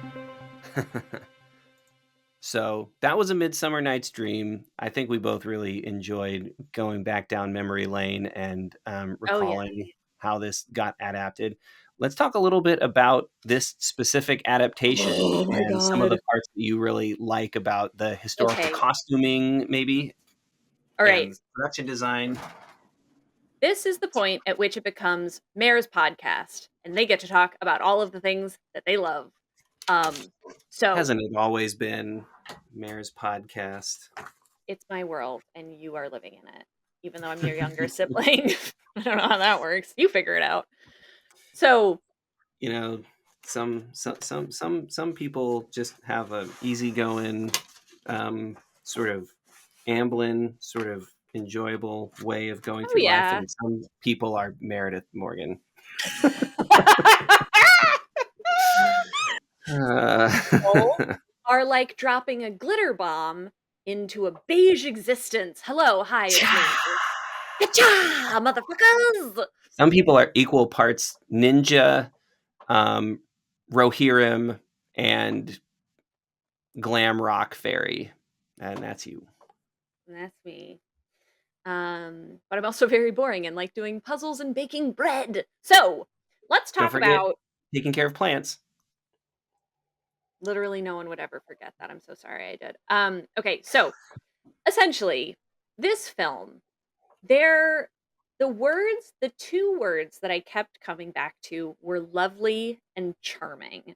Because there is truly no end of loveliness in this film. There is no end of charm in this film and this adaptation. Um, Yeah, and the kind of early late 1800s early 1900s Italian setting is very picturesque. They have all of the like, and it lends itself very well to the nature of a play as well, because it's sort of this age where like mechanical things like bicycles and electric lights were becoming very normal, and those things, hmm, but it's still not technological in the way that, we would think of it today, obviously. yeah, Um, and so this film actually was shot in Italy. cool. Um, Must have been on lo nice. I know, right? I was like, "Take me to fucking Tuscany." Get me on Whoever's season 2 of White Lotus. Oh my god. We're not gonna derail, but I would love to talk about it. That's another podcast. That's another podcast for a different day. Yeah. So, Next season, only movies set in Tuscany. we have a few of them, guys. We So do. So this film was shot both on location and on like sounds. Oh god, I'm hitting my mic. I'm so sorry. Um, Yeah, on you can location. tell that I can tell that the forest is a soundstage. I mean, Oh, It's Why wouldn't it be? It would be crazy to shoot that thing in a real forest yeah, with but I all the think things they have to do. the Duke's palace and all of that, that's all, like, location shoots, right? Which Mhm. are gorgeous and in the Tuscan countryside. But all of the, fairies and the forest with the lovers, that's all very obviously on a soundstage, I would say. Yeah. And Which but it lends to the idea that we're in the dream world now. Like, this was the real world, but we are now in play reality, and this is all kind of like, is it a dream? Like, did this right. really happen? Like, it makes it feel otherworldly in a good way. Well, and to me, I think what the forest set and that, the fairy world and Puck and all the lovers, what is so great about it is that they are very conscious and smart about this is a play, so we can lean heavily on the things that work in a play Mhm. while also leaning very heavily on the things that work in films, like being able to cut and being able to have different types of exposition and different types of framing and da da da da da timing. But in the forest, it's all practical effects. Like, it's a set that is built, right? So, like, Titania sleeps in this kind of gorgeous, like, nest bed that is raised up, and it's a set piece. It is like if you were looking at a play, that is something that a production designer and an art director and several fabricators probably lost sleep over, right? It Um, feels yeah, it feels like a bed that, like a lost boy would sleep yes, in Hook, yes, you know? exactly, but it's all there is a certain language and lexicon of theater productions that that you are looking at a real thing. You're not looking at something with a screen. You're not looking at something that's already Mhm, happened in the past and that you're viewing now as the audience. You're looking at something that's actively happening. mhm. And again, that's what I mean of Mhm. the way that they cut and how they go between all the different characters is as you would in a film. However, the blocking and the sets and the costumes look like something that you would see in a theatrical production, which I think is really fucking charming and beautiful. And it's a perfect marriage of the two types of visual storytelling of that in that way. Um Yeah. the it's it looks fantastical, it looks turn of the century, it looks timeless, it's kind of all of these things at once in this aesthetic that I would say I probably live my life by to this day a bit. Yes. I could see Um, that, yes. I don't know if anybody is looking at the YouTube. Uh, this is a very minor example, but I am what would be called an unrepentant maximalist, and that is what this film is in terms Mhm. of in terms of the fairies. The Yeah, the fairies feel very, oh, what's the word I'm looking for? Yeah. They go well, all out, we'll put it that way. They're they like, go all out, and all the glitter, all the vines, all the columns, all the wells. I think it's so the I've worked for many years in my mom's store as a costumer. I have made people costumes. I love costuming. Haute It's couture, vintage fashion, 101 3rd Street, Railroad Square, Santa Rosa, California. Come on down. we 10 will to 7 weekdays. No, 6 10 to 6. 6 10 to 6. Don't keep our mom we mom out late. do not keep our mom out late. She gets very grumpy after 5 p.m. Yeah. She's only in there 2 days a week now, so don't I worry. know You it's fine. Um but I've obviously, I love costuming. It's also something that I studied for a very long time in terms of fabric Mhm. pattern design and clothing Yeah, construction and all these things. This yeah. is something that I'm I glad really you love. got the bug for it. It completely missed me. I was like, It "Whooshed, You are very good don't at care." You I like haven't dressing been up. I really liked pretending to be other people and putting on see? costumes. See, this is the difference, I think, is that you're real Hollywood, I'm here. Come and put me in your stuff. Put me in weird costumes.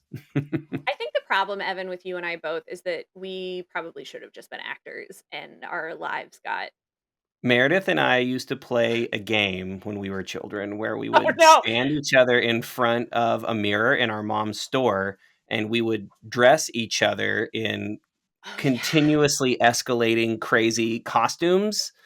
Uh, Yes. and it was like, haha, Mare, open your eyes, Mare. Haha, you're a cowboy. Hee hee.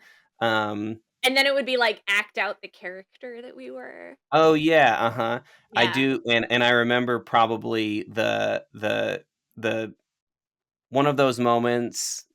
The pinnacle of this gag was when Meredith dressed me up very, very well as an old lady, and I did not know what was That's going on. right. And I Oh my opened my god. eyes and I was like, "This fucking bitch." But I also looked at myself and I was like, "Damn, that's really good. Like, that's a Really good old good. lady shit. It's I can't be mad at this. It's too good." really good. Um, we But also yeah, that was fun. Evan and I have also always, and I mean still to this day, it annoys everybody that we know. Evan and I still play what we have colloquial termed the accent game, where we just start going in accents and then we go back and forth and then one of us changes and then we have to pick up the accent and it's very silly and very weird. So anyway, Yes. Only white people, though. Only white people only accents. Mostly very UK, no, no, very importantly, it is largely like Australia, New Zealand, Canada, the UK. Like we're not Ireland, Scotland, Ireland, like, we're Welsh. not horrible fucking racists, we're not trying to be mean to anybody. But, Yeah, no, just typical average racists, you know. just typical we're just racist against our own kind. Don't record that, just kidding, I it's mean, already everybody's a little bit recorded. racist. The important thing is that you learn from We're your active mistakes and actively are trying to get better and I would help people in the I mean, I world. would like to think that you and I are both actively anti-racist people, but that's a discussion for a different day.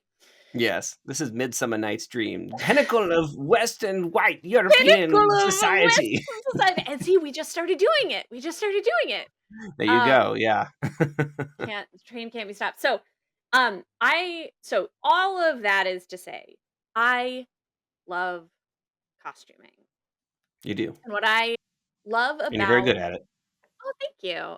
I've been involved in costuming many of your projects and things in the Oh, past. yeah.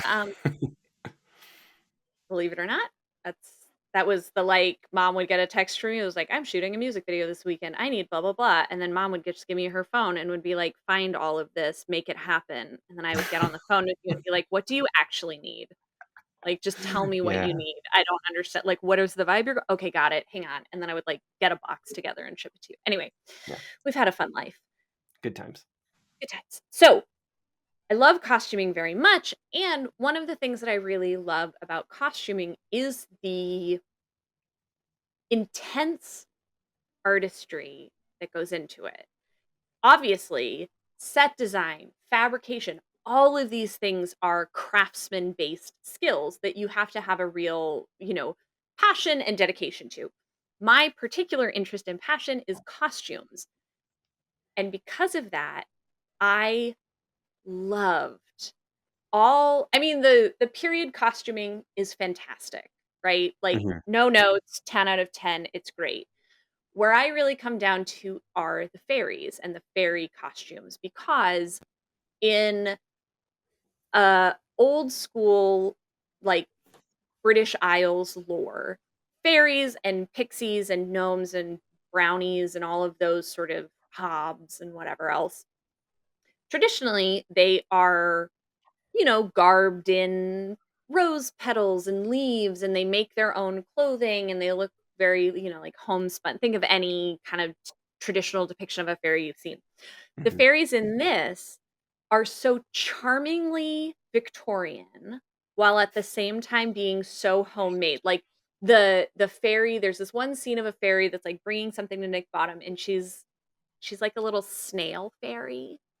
Mhm. So like they don't have like CGI Oh, yeah. wings. Little They cutie don't with a booty. All the fairies are hot, especially mustard seed. What's up, girl?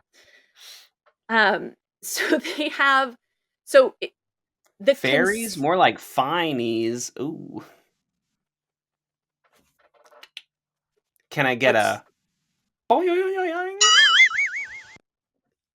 we're just gonna sit here in abject disappointment for a minute. Uh, that was such a bad joke. It was I'm proud such a of bad joke. myself. Yes. All right. So, anyways,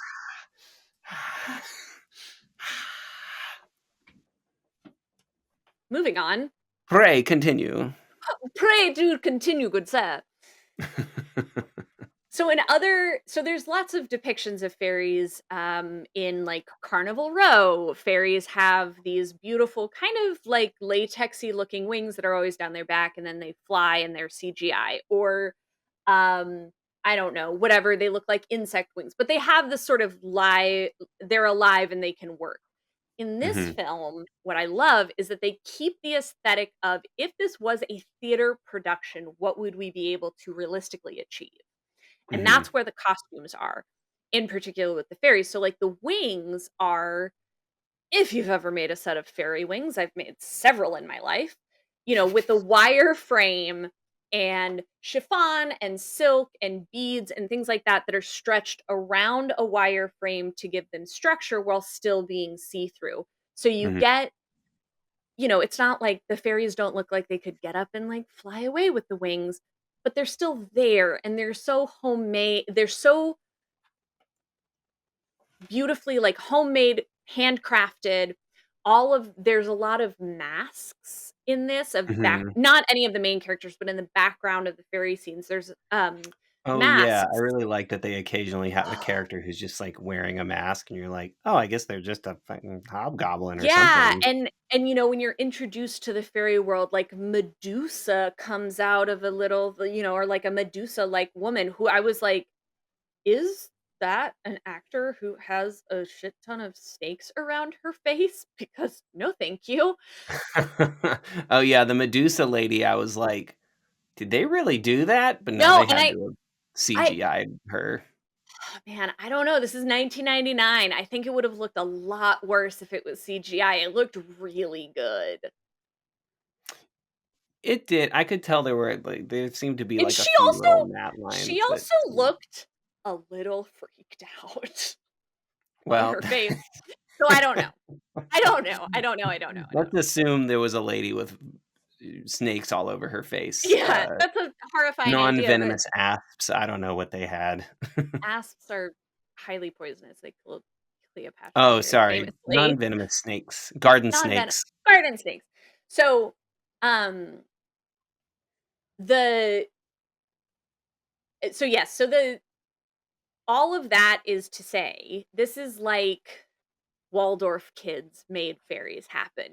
It's a lot of like hand Yeah, dyed silk and very, you know, interesting. Like everybody has flowers in their hair, and mhm, it is appropriate and it fits in with the visual language of Victorian theater while still looking otherworldly and different and um very charming and handmade. Um and all of those things along with the sets. The sets are mhm, practical effects, those are people that went in and were getting foam and, plasticine to look like mhm, rocks and to look like pools and to look like vines and all of those things. mhm, And the few times where there is any sort of computer graphics, obvious computer graphics of like, vines coming down and wrapping people up or fairies going through, it's so minimal. It's so, so, so minimal that the mhm, entirety of the forest set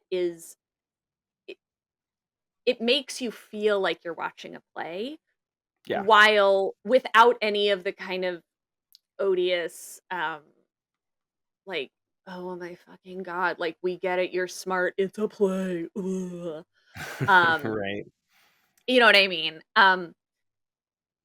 And I would like to say also that the costume designer on this is, an Italian woman whose name is, Gabriella Pescucci, Nice. maybe.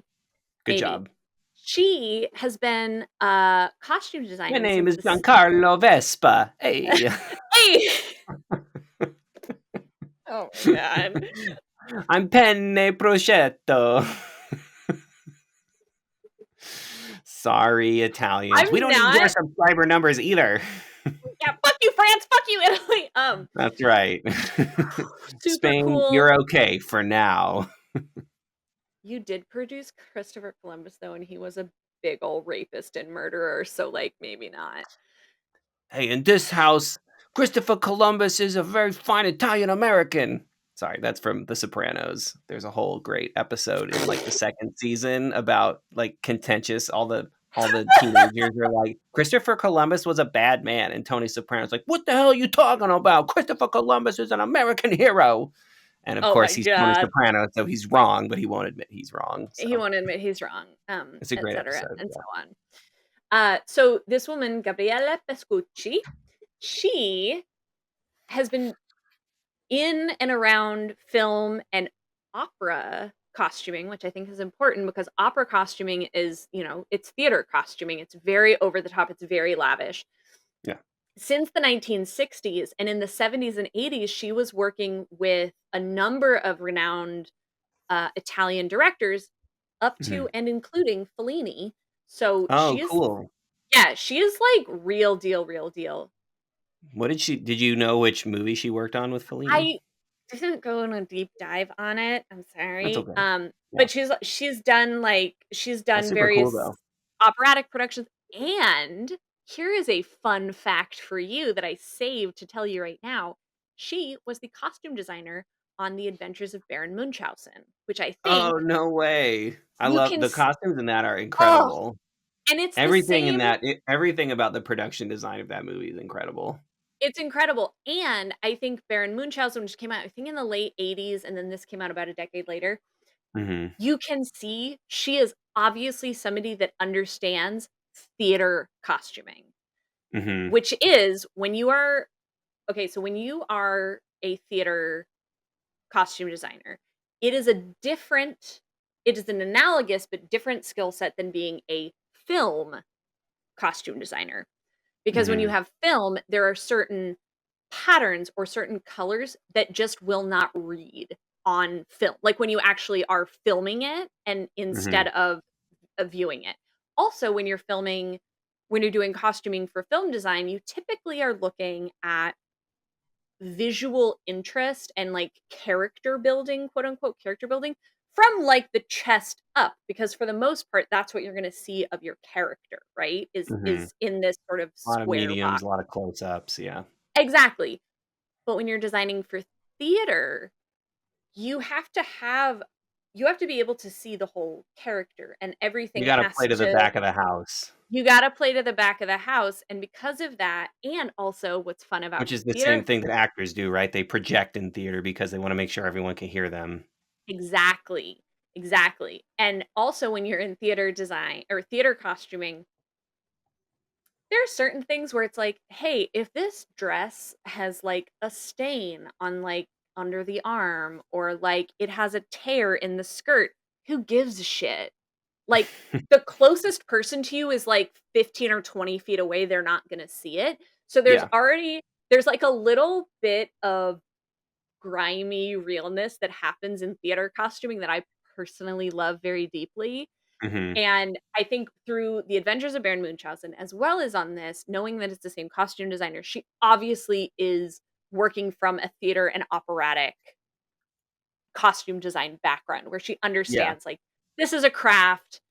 This can be like home not I don't say homemade to mean like it's shitty or bad or anything. I mean to say yeah, like it looked like human hands made this thing.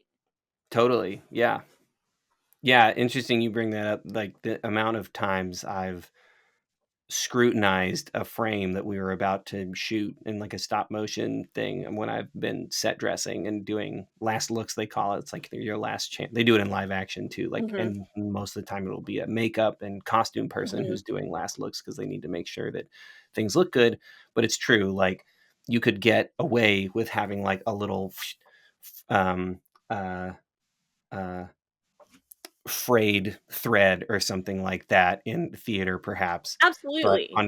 on film, you have to get in there with the cuticle scissors and chop it off and get all the Yeah, little frizzy hairs off of the person's head, and, it's gotta right. look perfect. There's, Unless you're going for not perfect, then you actually have that's a to mess different it thing. up and make it look that way, but Um, and to that's that what is end, great about plays because it gives people a lot more freedom to be yeah, in the moment. It's still a constructed reality, but films are obviously more constructed out of shots and things, whereas plays have a much more like organic nature. Once it's on da-da, and you just da-da, doing da-da, it. da-da, da-da, like that. Yeah, Mhm, it's, fun fact, to talk about, like, minor details in costuming. There is a scene in, Blade Runner 2049 mhm, that has stuck like a splinter in my brain for mhm, years.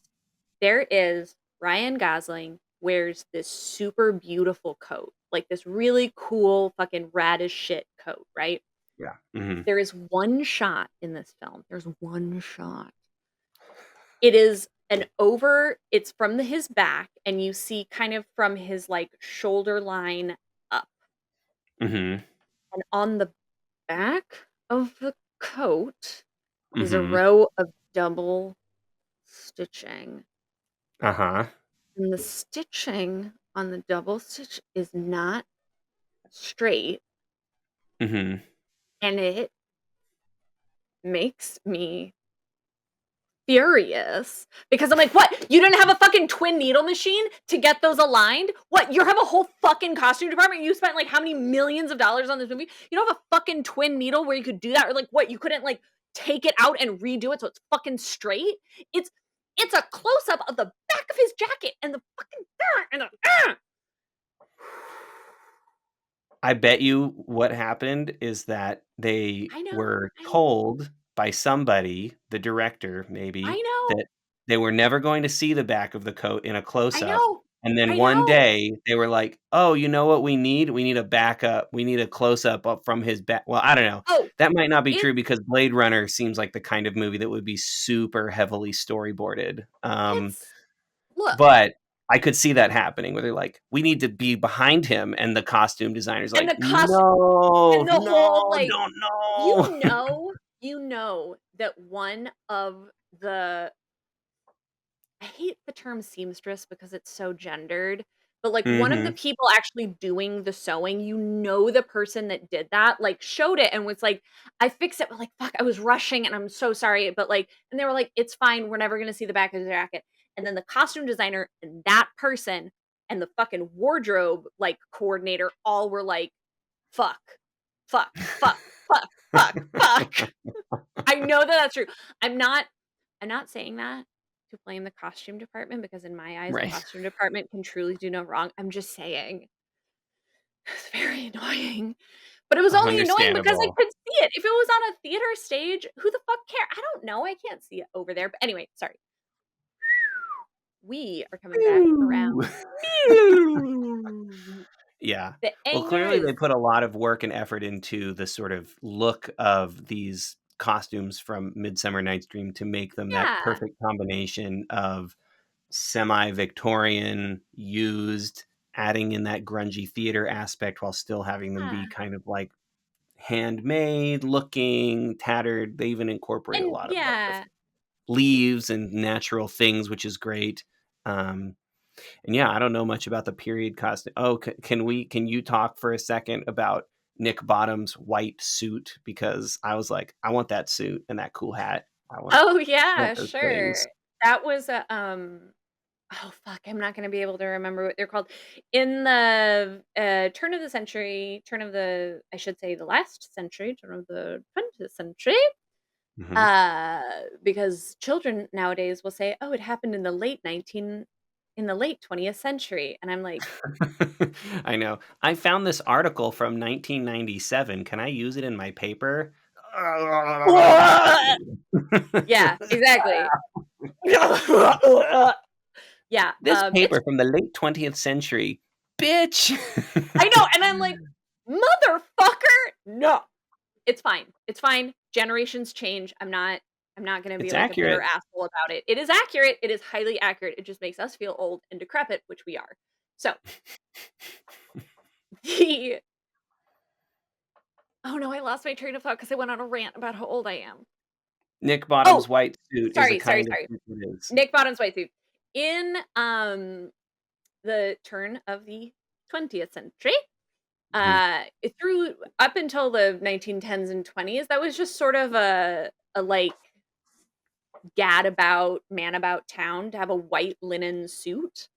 Mhm. Um, and the particular type of hat that he wears, which is a straw hat with a flat brim or a flat crown and then a short like 2-inch brim. It's called a boater hat. Odor. A Is it boater. bodacious? It's a boater hat, bro. Yeah, getting on that boat or hot, taking it down to Alhambra. Going out to Alhambra. catch some waves in Santa Monica with my Get on boater. get on La Cienega with my boater. Sounds like I'm Get saying on boner. 405, take it to the 110, head up north to Tahunga, and get off at Century City where you belong. Like, yeah, I belong with your boater. Jesus fuck. Oh, So, man. yeah, it's just, it was just a style of the time, the three-piece, white or cream colored linen suit with a boater. Yeah. It was just a kind of turn of the century, early 20s sort of thing. It's mentioned those same types of clothes are mentioned in The Great Gatsby.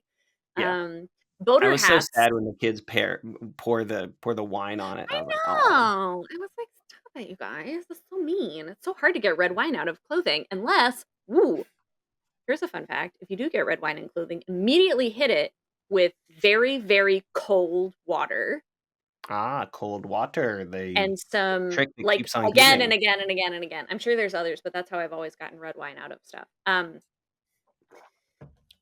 What about the carbonated water trick? Is that the thing you do with red wine too, or is that different? Soda water, Soda water. I think that's a specific thing that it's specific to soda water, not like just carbonated water because it has something else. Oh, It has like calcium carbonate in it's it not or just something. CO2, there's something else in soda water. It's not that. I think it's something I don't actually know. I'm Eh, sorry. alright. But We should do a also, whole episodes on different ways to get stains out of clothing with oh my god, Mary we can have Kate. Marta on as a guest. That'd be perfect. Hello, mommy. Would you come talk to us? I will say though, here's another fun thing about theater costuming because I'm not going to be able to stop myself talking about it. You Mm-mm, can a lot of and I times. wouldn't think to stop you, Why would except you? right now.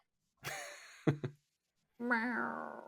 Rawr. Okay, we can keep talking about Midsummer Night's No, Dream. no, no, no, no, I wanted to hear it. I was Oh, just did you mean want to hear it? Okay. interrupting you. So, a lot of times in the theater departments, you will see bottles of very, very cheap vodka, like bottom shelf shitty vodka. And it is Mhm, not exclusively because the costumer is a drunk. It's because theater costumes a lot of times are very difficult to clean. mhm, And you have people, you typically have them in the back catalog of your theater and you're reusing them for productions. But for a run of a play, it can be hard because if you have to wash this, like, massive garment that takes forever to dry and you can't put in a dryer, you can't wash it between every play, basically, between right. every runtime. Sometimes there's 2 showings in a day, and you have to There's 2 yeah. showings in a day or, like, it's gonna take a week for this fucking thing to, like, fully dry out, but we have to Mhm, keep we have 5 to 7 shows this week. So mhm, what you do is with, high proof cheap vodka, you can put it in a spray bottle and you mhm, spray it on the like underarms and chest and like any place where kind of like sweat and body odor collects. And mhm. it is an antiseptic, so it helps kill the bacteria that's there without being as harsh as something like rubbing alcohol Oh, or I was other just gonna things. ask, why wouldn't you use isopropyl rubbing You alcohol for you that don't wanna use purpose? isopropyl alcohol because it will deteriorate the fabric or it will deteriorate the actual integrity of the fibers, of the individual fibers more quickly. And so Oh, using fascinating. something using something that's like an 80 proof shitty vodka, the ones you get for like $5 in a plastic bottle or whatever at a drugstore. Mhm. Vodka Um, of the gods. Thank you. Thank vodka you. of the gods. Um, More like vodka of the dirt people. You didn't even wash your potatoes off before you made this yeah, stuff. the fuck is this shit? Um, or Disgusting. like Everclear. Everclear works really well for that actually as well. Oh, Um, interesting. yeah, so it's just like a pretty high proof alcohol and it helps to deodorize Mhm, things because body odor comes from bacteria building up in the like when you think of the actual fibers that are spun, mhm. bacteria gets in there and is trapped and that's what leads to stinky clothes. So if you can saturate Mm. those fibers with alcohol, like actual like vodka or Everclear or something, it helps to kill some of that. Do theater costumes smell great? No, they fucking don't. No, they fucking don't, but they don't smell as bad as they could. Oh, man, I feel bad for the understudies. They're like, "You're wearing our main actor's disgusting, sweaty, nasty smelling clothes tonight." They're like, "Okay, it's my chance. And then they're like, "Ugh, I'll do whatever it takes." ugh." But that's just like another fun, uh, I don't know, random Yeah, hyper focus info dump on theater I costumes. love it. This has been Mare's Info Dump Corner. This has Thank been you Mare's for info dump corner. listening. I love it so much.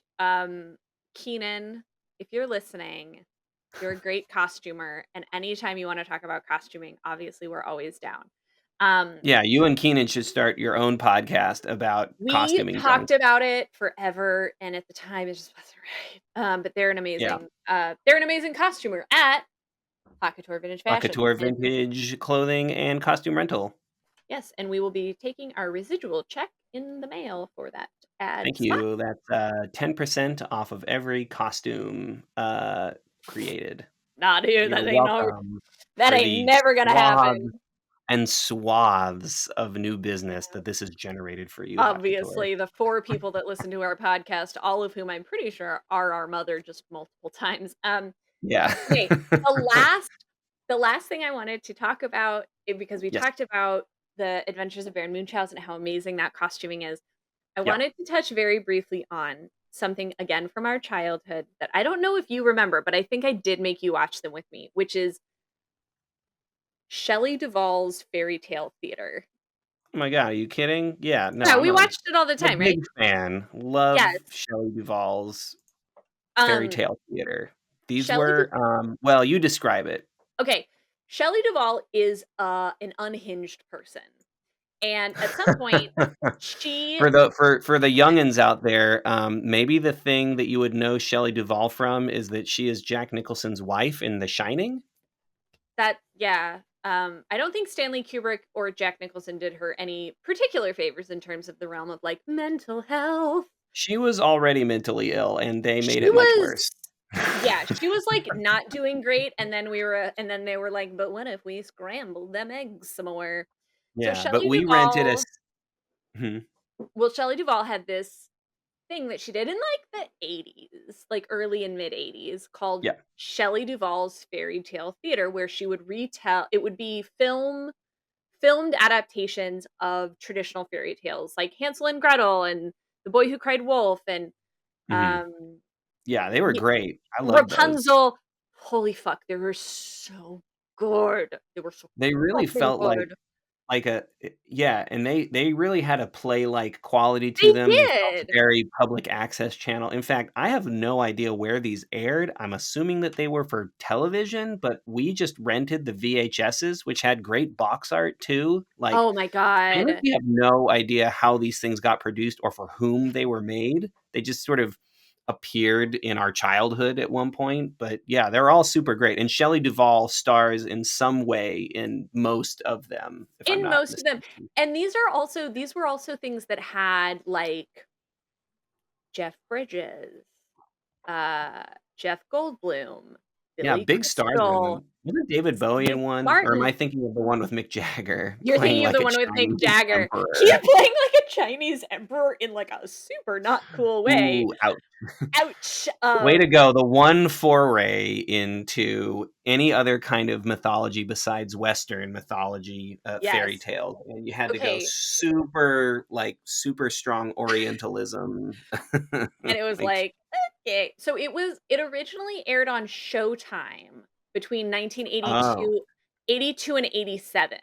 So it's 5 mhm, years run on Showtime, but we like I said, we this was in the mid-90s, we had them on VHS, but it was the same, it was a very, like it was structured like a play where there was a static set that characters would move throughout, etcetera. mhm. Yes, Jeff Goldblum played the big bad wolf in The Three Little Oh, yeah. We Pigs. should just do a whole Ah, season of wow. just our 10 favorite, Shelley Evan, Duvall fairy tale theater episodes. Evan, don't even fuck with me because we are absolutely doing that. Um, it's happening. I love them so much. But it's the same if you like this type of aesthetic. If you like Yeah. the type of aesthetic of this film of The Adventures of Baron Munchausen, I highly recommend you search out any Shelley Duvall fairy tale theaters that you can. Also, if we do a fairy tale theater season, we are gonna have to have my friend Sarah on because she's the only other person I've ever met that's watched them. Like, Oh, besides dang. so, like, you and I have watched them, and it's like a touch point for both of us, and Yeah, I was we like, know that they are real, and whenever we describe it and people "No look at us like one." we're crazy, we're like, I "No, have they existed, I swear." no, I swear to fucking God, they did, and it was something that I was like, "Did Evan and I have a group hallucination as a child?" And then I was talking to Sarah about something, and I made some aside comment of like, "Oh, there were these things that, like, came out in the '80s, I had them on VHS, there was, like, Shelley Duvall," and she was like, "Shelley Duvall's Fairy Tale Theater," and I was like, "Did we just become best friends?" So yes, Now I they're talk to you so about this delightful and and this they're so only charming forever. in much the same way that this film is, obviously on like a weirder, lower budget, but they're so delightful. So Yeah. that's I don't know, man. I could keep talking about this forever, but we've already talked forever and we've already had a lot of tipsy tricksy dipsy Yeah. dots. Did you have some, choice lines you wanted to I share I from the great did. movie? In fact, I suppose we can just you know what? Let's just take this into final thoughts and takeaways of this, Let's do it. 1999 classic, I and, have notes. I Um think a lot of your thoughts and feelings will probably be summed up in the, choices of lines that you yes. pick out. Okay. 1, this is when, Puck comes upon the players in the woods, and he says, "What hemp and homespun have we here?" Which is a very which is a very mean line because it's commenting on their subpar dress. But I love that. Yeah. Um, He's a catty bitch, Puck. he is um, also, You don't dress well. "You look dumb." Uh, the Duke the Duke at one point says, "Of the lovers," which is my new, euphemism for banging it out. "No Uh-huh. doubt they rose up early to observe the rite of May." What? Alright. I love it. I just love it. Also, this is more of a delivery thing. It's part of the comedy of the last of the little play act, with the players that Mhm. Kevin Kline's character cannot get words right. He says odious instead of odorous. He says Oh, that's a good one. deflowered instead of devoured. It's like this whole thing. He keeps I like that saying one. Ninny's tomb, and the guy that Mhm. plays Peter Quince is, That's "That's Nina's tomb. Nina's tomb!" And So then he good. repeats the line, "That's Nina's tomb." Yes, that's Nina's tomb. But my favorite, I do think I will be keeping "What hemp and homespun have we here." I think that will become part of my everyday dialogue and lexicon. Yeah. But my favorite thing that Helena says, is she calls Hermia, "You canker blossom." Ooh. Are you kidding me? Do you remember um that The book that we insults? had that was Yes, like it was a flip book, and it was one of and it those was things that had 3 layers on a binders on a ring binder edge, and yes. the 3 pieces of it from top to bottom would form a Shakespearean insult.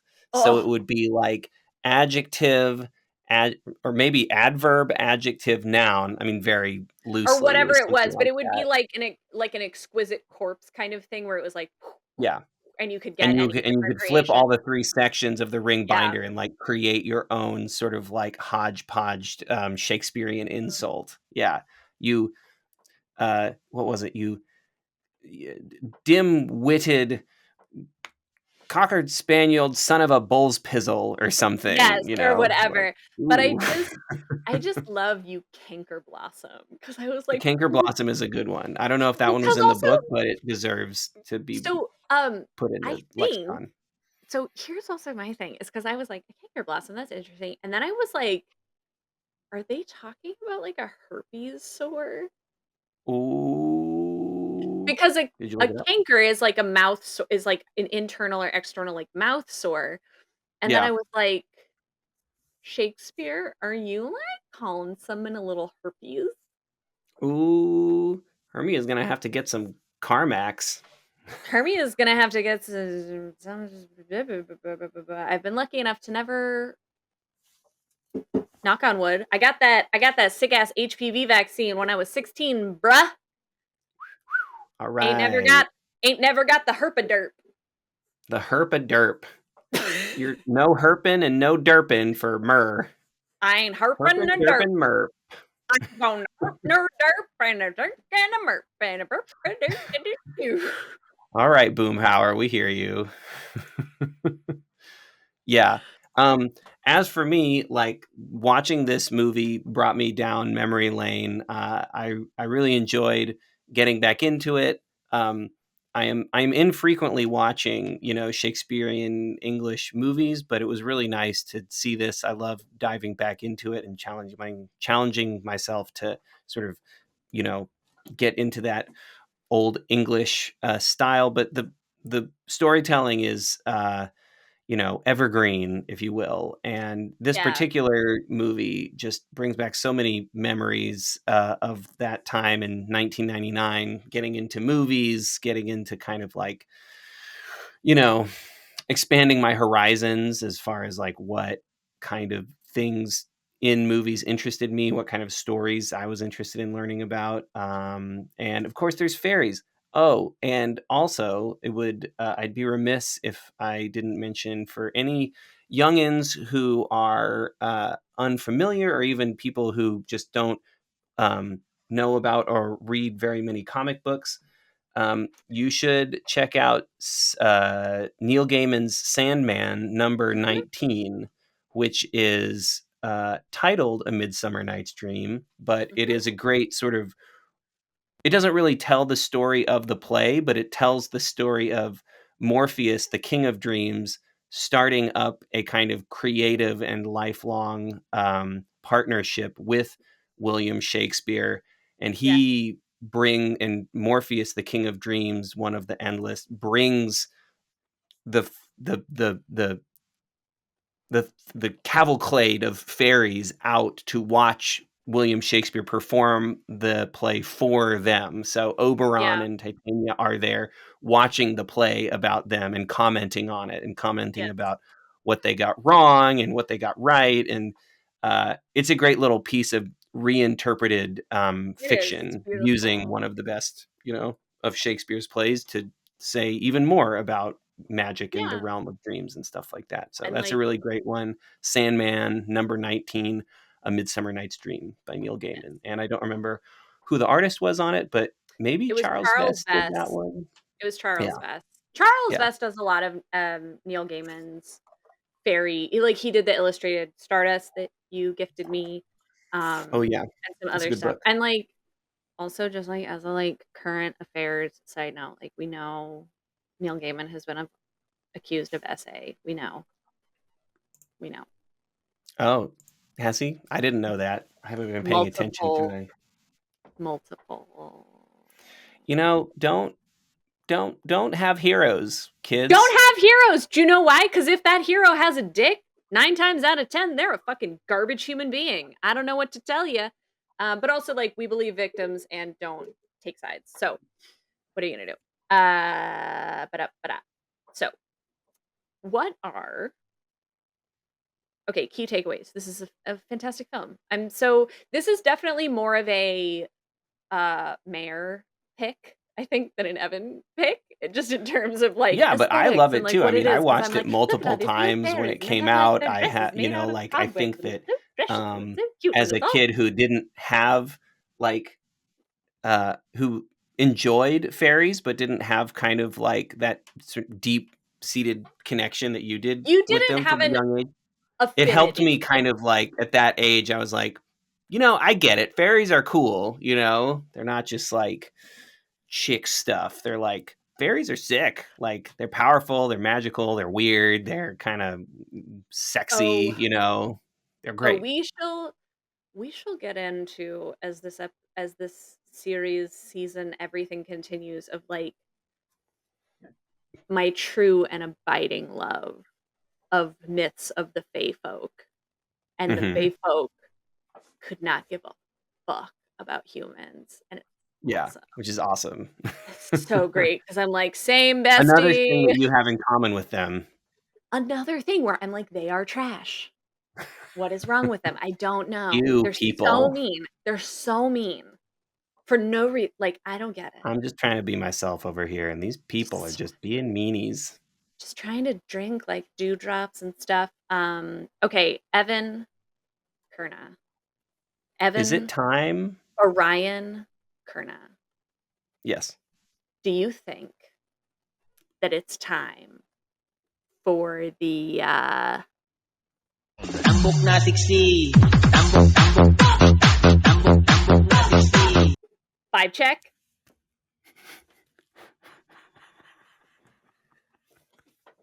As soon as you hit the button, the internet stopped, and you were just like, "Do you think it's time for the?" And I was like, "Oh, I want to start dancing, but I can't hear the music. I don't know what's going on." So I just decided to stand here like a dumbass. Yes, vibe check. You Yeah. wanna know what's so great? Is that in my head, I was like, "You fucking nailed the timing of that mare. This is so funny. You did such a good segue," and Evan's just sitting there and being silent. He's stunned by your brilliance. I'm just like, oh my god, it's the perfect vibe check. Oh. And then I Okay. like descend into the heavens in a beam of light. Like, I'm like, dissociate I'm and it's like, vibed out. "Ah!" Yeah, vibe check. This movie's got great vibes. It's got stellar vibes, fairy Stellar vibes, vibes. fucking magic vibes. It gets deep into the tissue of that sort of, even though it's like an American production, Hollywood It wasn't. production. So it is a Hollywood production, but like, almost the entire background cast, everything was done in Italy. Like, this is an entirely Well, it Italian shows. It has production that kind of, entirely um production Italian entirely Italian, like, production team, costume, production designers, set designers, like, yeah. background actors, like, it was funded through Hollywood, but it's a Italian production largely. Sorry. Well, you feel that in the bones of it because it has this sort of like it it has a sort of Italian it has an Italian like tragic Italian flavor to it. It's a comedy. It's not like Of a course it is. tragedy, but it's got a kind of like but like and I wouldn't like ennui is not the right word, but it has a kind of like It that has a melancholy you get when you're kind of like recalling a dream, like it's like recalling a kind like especially the ending. I feel like has a lot of I don't know are you romantic Italian flavor to it, are you and that's perhaps all vibes. Are you perhaps trying to describe a deeply embedded sense of Catholicism? Perhaps, yeah, Perhaps. maybe. Um, but yeah, it's okay, so you said great vibes. Story. I dig the vibes on this movie. Yeah, it's like Oh, fuck all yeah. vibes for me, especially since I didn't understand what the hell they were saying half the time. I was like, I'm gonna lean into the vibes. This is vibing out right now. Like, I don't even know Glitter. what Leaves as dresses. Couple little nip slips there on the fairies. Vibing out. what so story is good, great, I mean, meh, what am I gonna terrible. say? It's William freaking Shakespeare. Yes, the story is great. That's fair. That's fair. Um, one thing that we did not actually really touch on in this that I would just like to really quickly highlight is well, we kind of touched about it, but every single performance in this film is fantastic. Yeah, Like Stanley Tucci, you should watch this film just to watch Stanley Tucci be Puck. yeah. It's He does stellar. a Rupert really good Everett kind of is so lackadaisical, great as like, like "Yeah, like, every I'm doing performance my was thing, delightful. So I could take it or leave it." wait, what? I was saying that Stanley Tucci has a kind of, like, "I don't really know what I'm doing here, like, I'm cool with being around, but, like, I could take it or leave it," like, Oh kinda yeah. lackadaisical vibe to him. He's like, yeah, like, nah, this is cool and whatever." What if I wrote my note on this was the Tooch. The Puck is e Tooch. Tooch Magooch. Ouch my gooch. Puck is easily the best character, and this performance is delightful, funny, subtle, silly, and irreverent. You nailed it. I'm a 100%. what can I say? I'm a fantastic writer of ideas. Yeah. So, Okay, yeah, so, honestly, this movie passes the that vibe was check such with a flying colors, sideways. and it's got a story too. Wait, what? I'm sorry. Your internet. Um, I don't remember. It recorded on my end. Great vibes, good story, love the stuff. Stanley Tucci. Yes. Okay. Mine is like great vibes. I'm gonna be controversial and say like good story. You were gonna fucking kill. Ooh, This was like, look out. bitch, you're gonna Willie fucking Shakespeare rolling in his grave. like you're gonna fucking kill Hermia because she doesn't marry some dude. You're gonna like what That's the fuck, Athenian law, baby. Get with the times. baby? Yeah. I mean, that's in no way obviously to say I don't love Shakespeare plays. I really do. I get that there's a whole conceit and whatever, but I was also like, if you tried to pitch this like story now, they'd be like, get out. It's He insane. wants to kill her for okay, that's weird. No, I mean, good story. Obviously, it is very solid. It is good. It's a William Shakespeare play. Like, of course it's good. Of course it's beautifully written. I'm just saying, like plot wise, like little banana pants. Um, There's a few things where you're like, you should have really worked out the logic a little bit more, but it's okay. I know. I was like, I get it, sonnets, etc., but how did no what never mind. This movie And makes then me want to wake yeah, up obviously great naked vibes. Like in a field of this tall movie grass, again is so in its after a vibe. night in It's the so in its forest. lane That of was exactly what probably it is. yeah, super vibes. Is that what that scene gave me? Super vibes. I love it. Um, yeah, and that's like I said, charming and lovely. That's what this film is. Charming, irreverent, quick-witted, and effervescent. Effervescent. So yeah, that's it. That's A Midsummer Fucking Night's Dream, 1999. Man, it's been told many times, but they did it. They did it super well here, and they did it with that kind of, and they did it with that late '90s flair that you and I love so much. I love it so much. Well, Yeah. that's it. That's it for this week. You can email us your thoughts, feelings, opinions, I don't know, other things at Movie recommendations, movie recommendations, movies you'd like to thoughts see. on favorite toothpastes, your favorite Target T-shirts, anything. Keep on uh, spitballing. Spitballin', we're here for you. That's at brothersiblingmovie@gmail.com. Mhm. You can find us On YouTube at Brother Sibling Movie. You can find me at, I did look at my Instagram finally.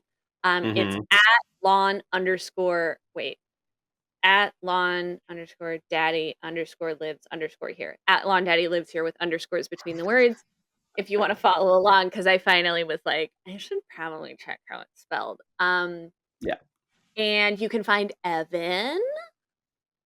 On Instagram as Art of Evan K at Art of Evan K. You can find me on my website at artofevank.com, on my YouTube channel as Art of Evan K. It's all the same everywhere. I try to keep it simple as best I can. Yeah, find me out there. I'm doing things. Connect with me. Say Please. hi. If you're in LA, talk about movies with me. And you can find me on Letterboxd as Evan Kerna, Koehne. Look at my cool reviews of neat movies. Mostly Twisters. Mostly Twisters.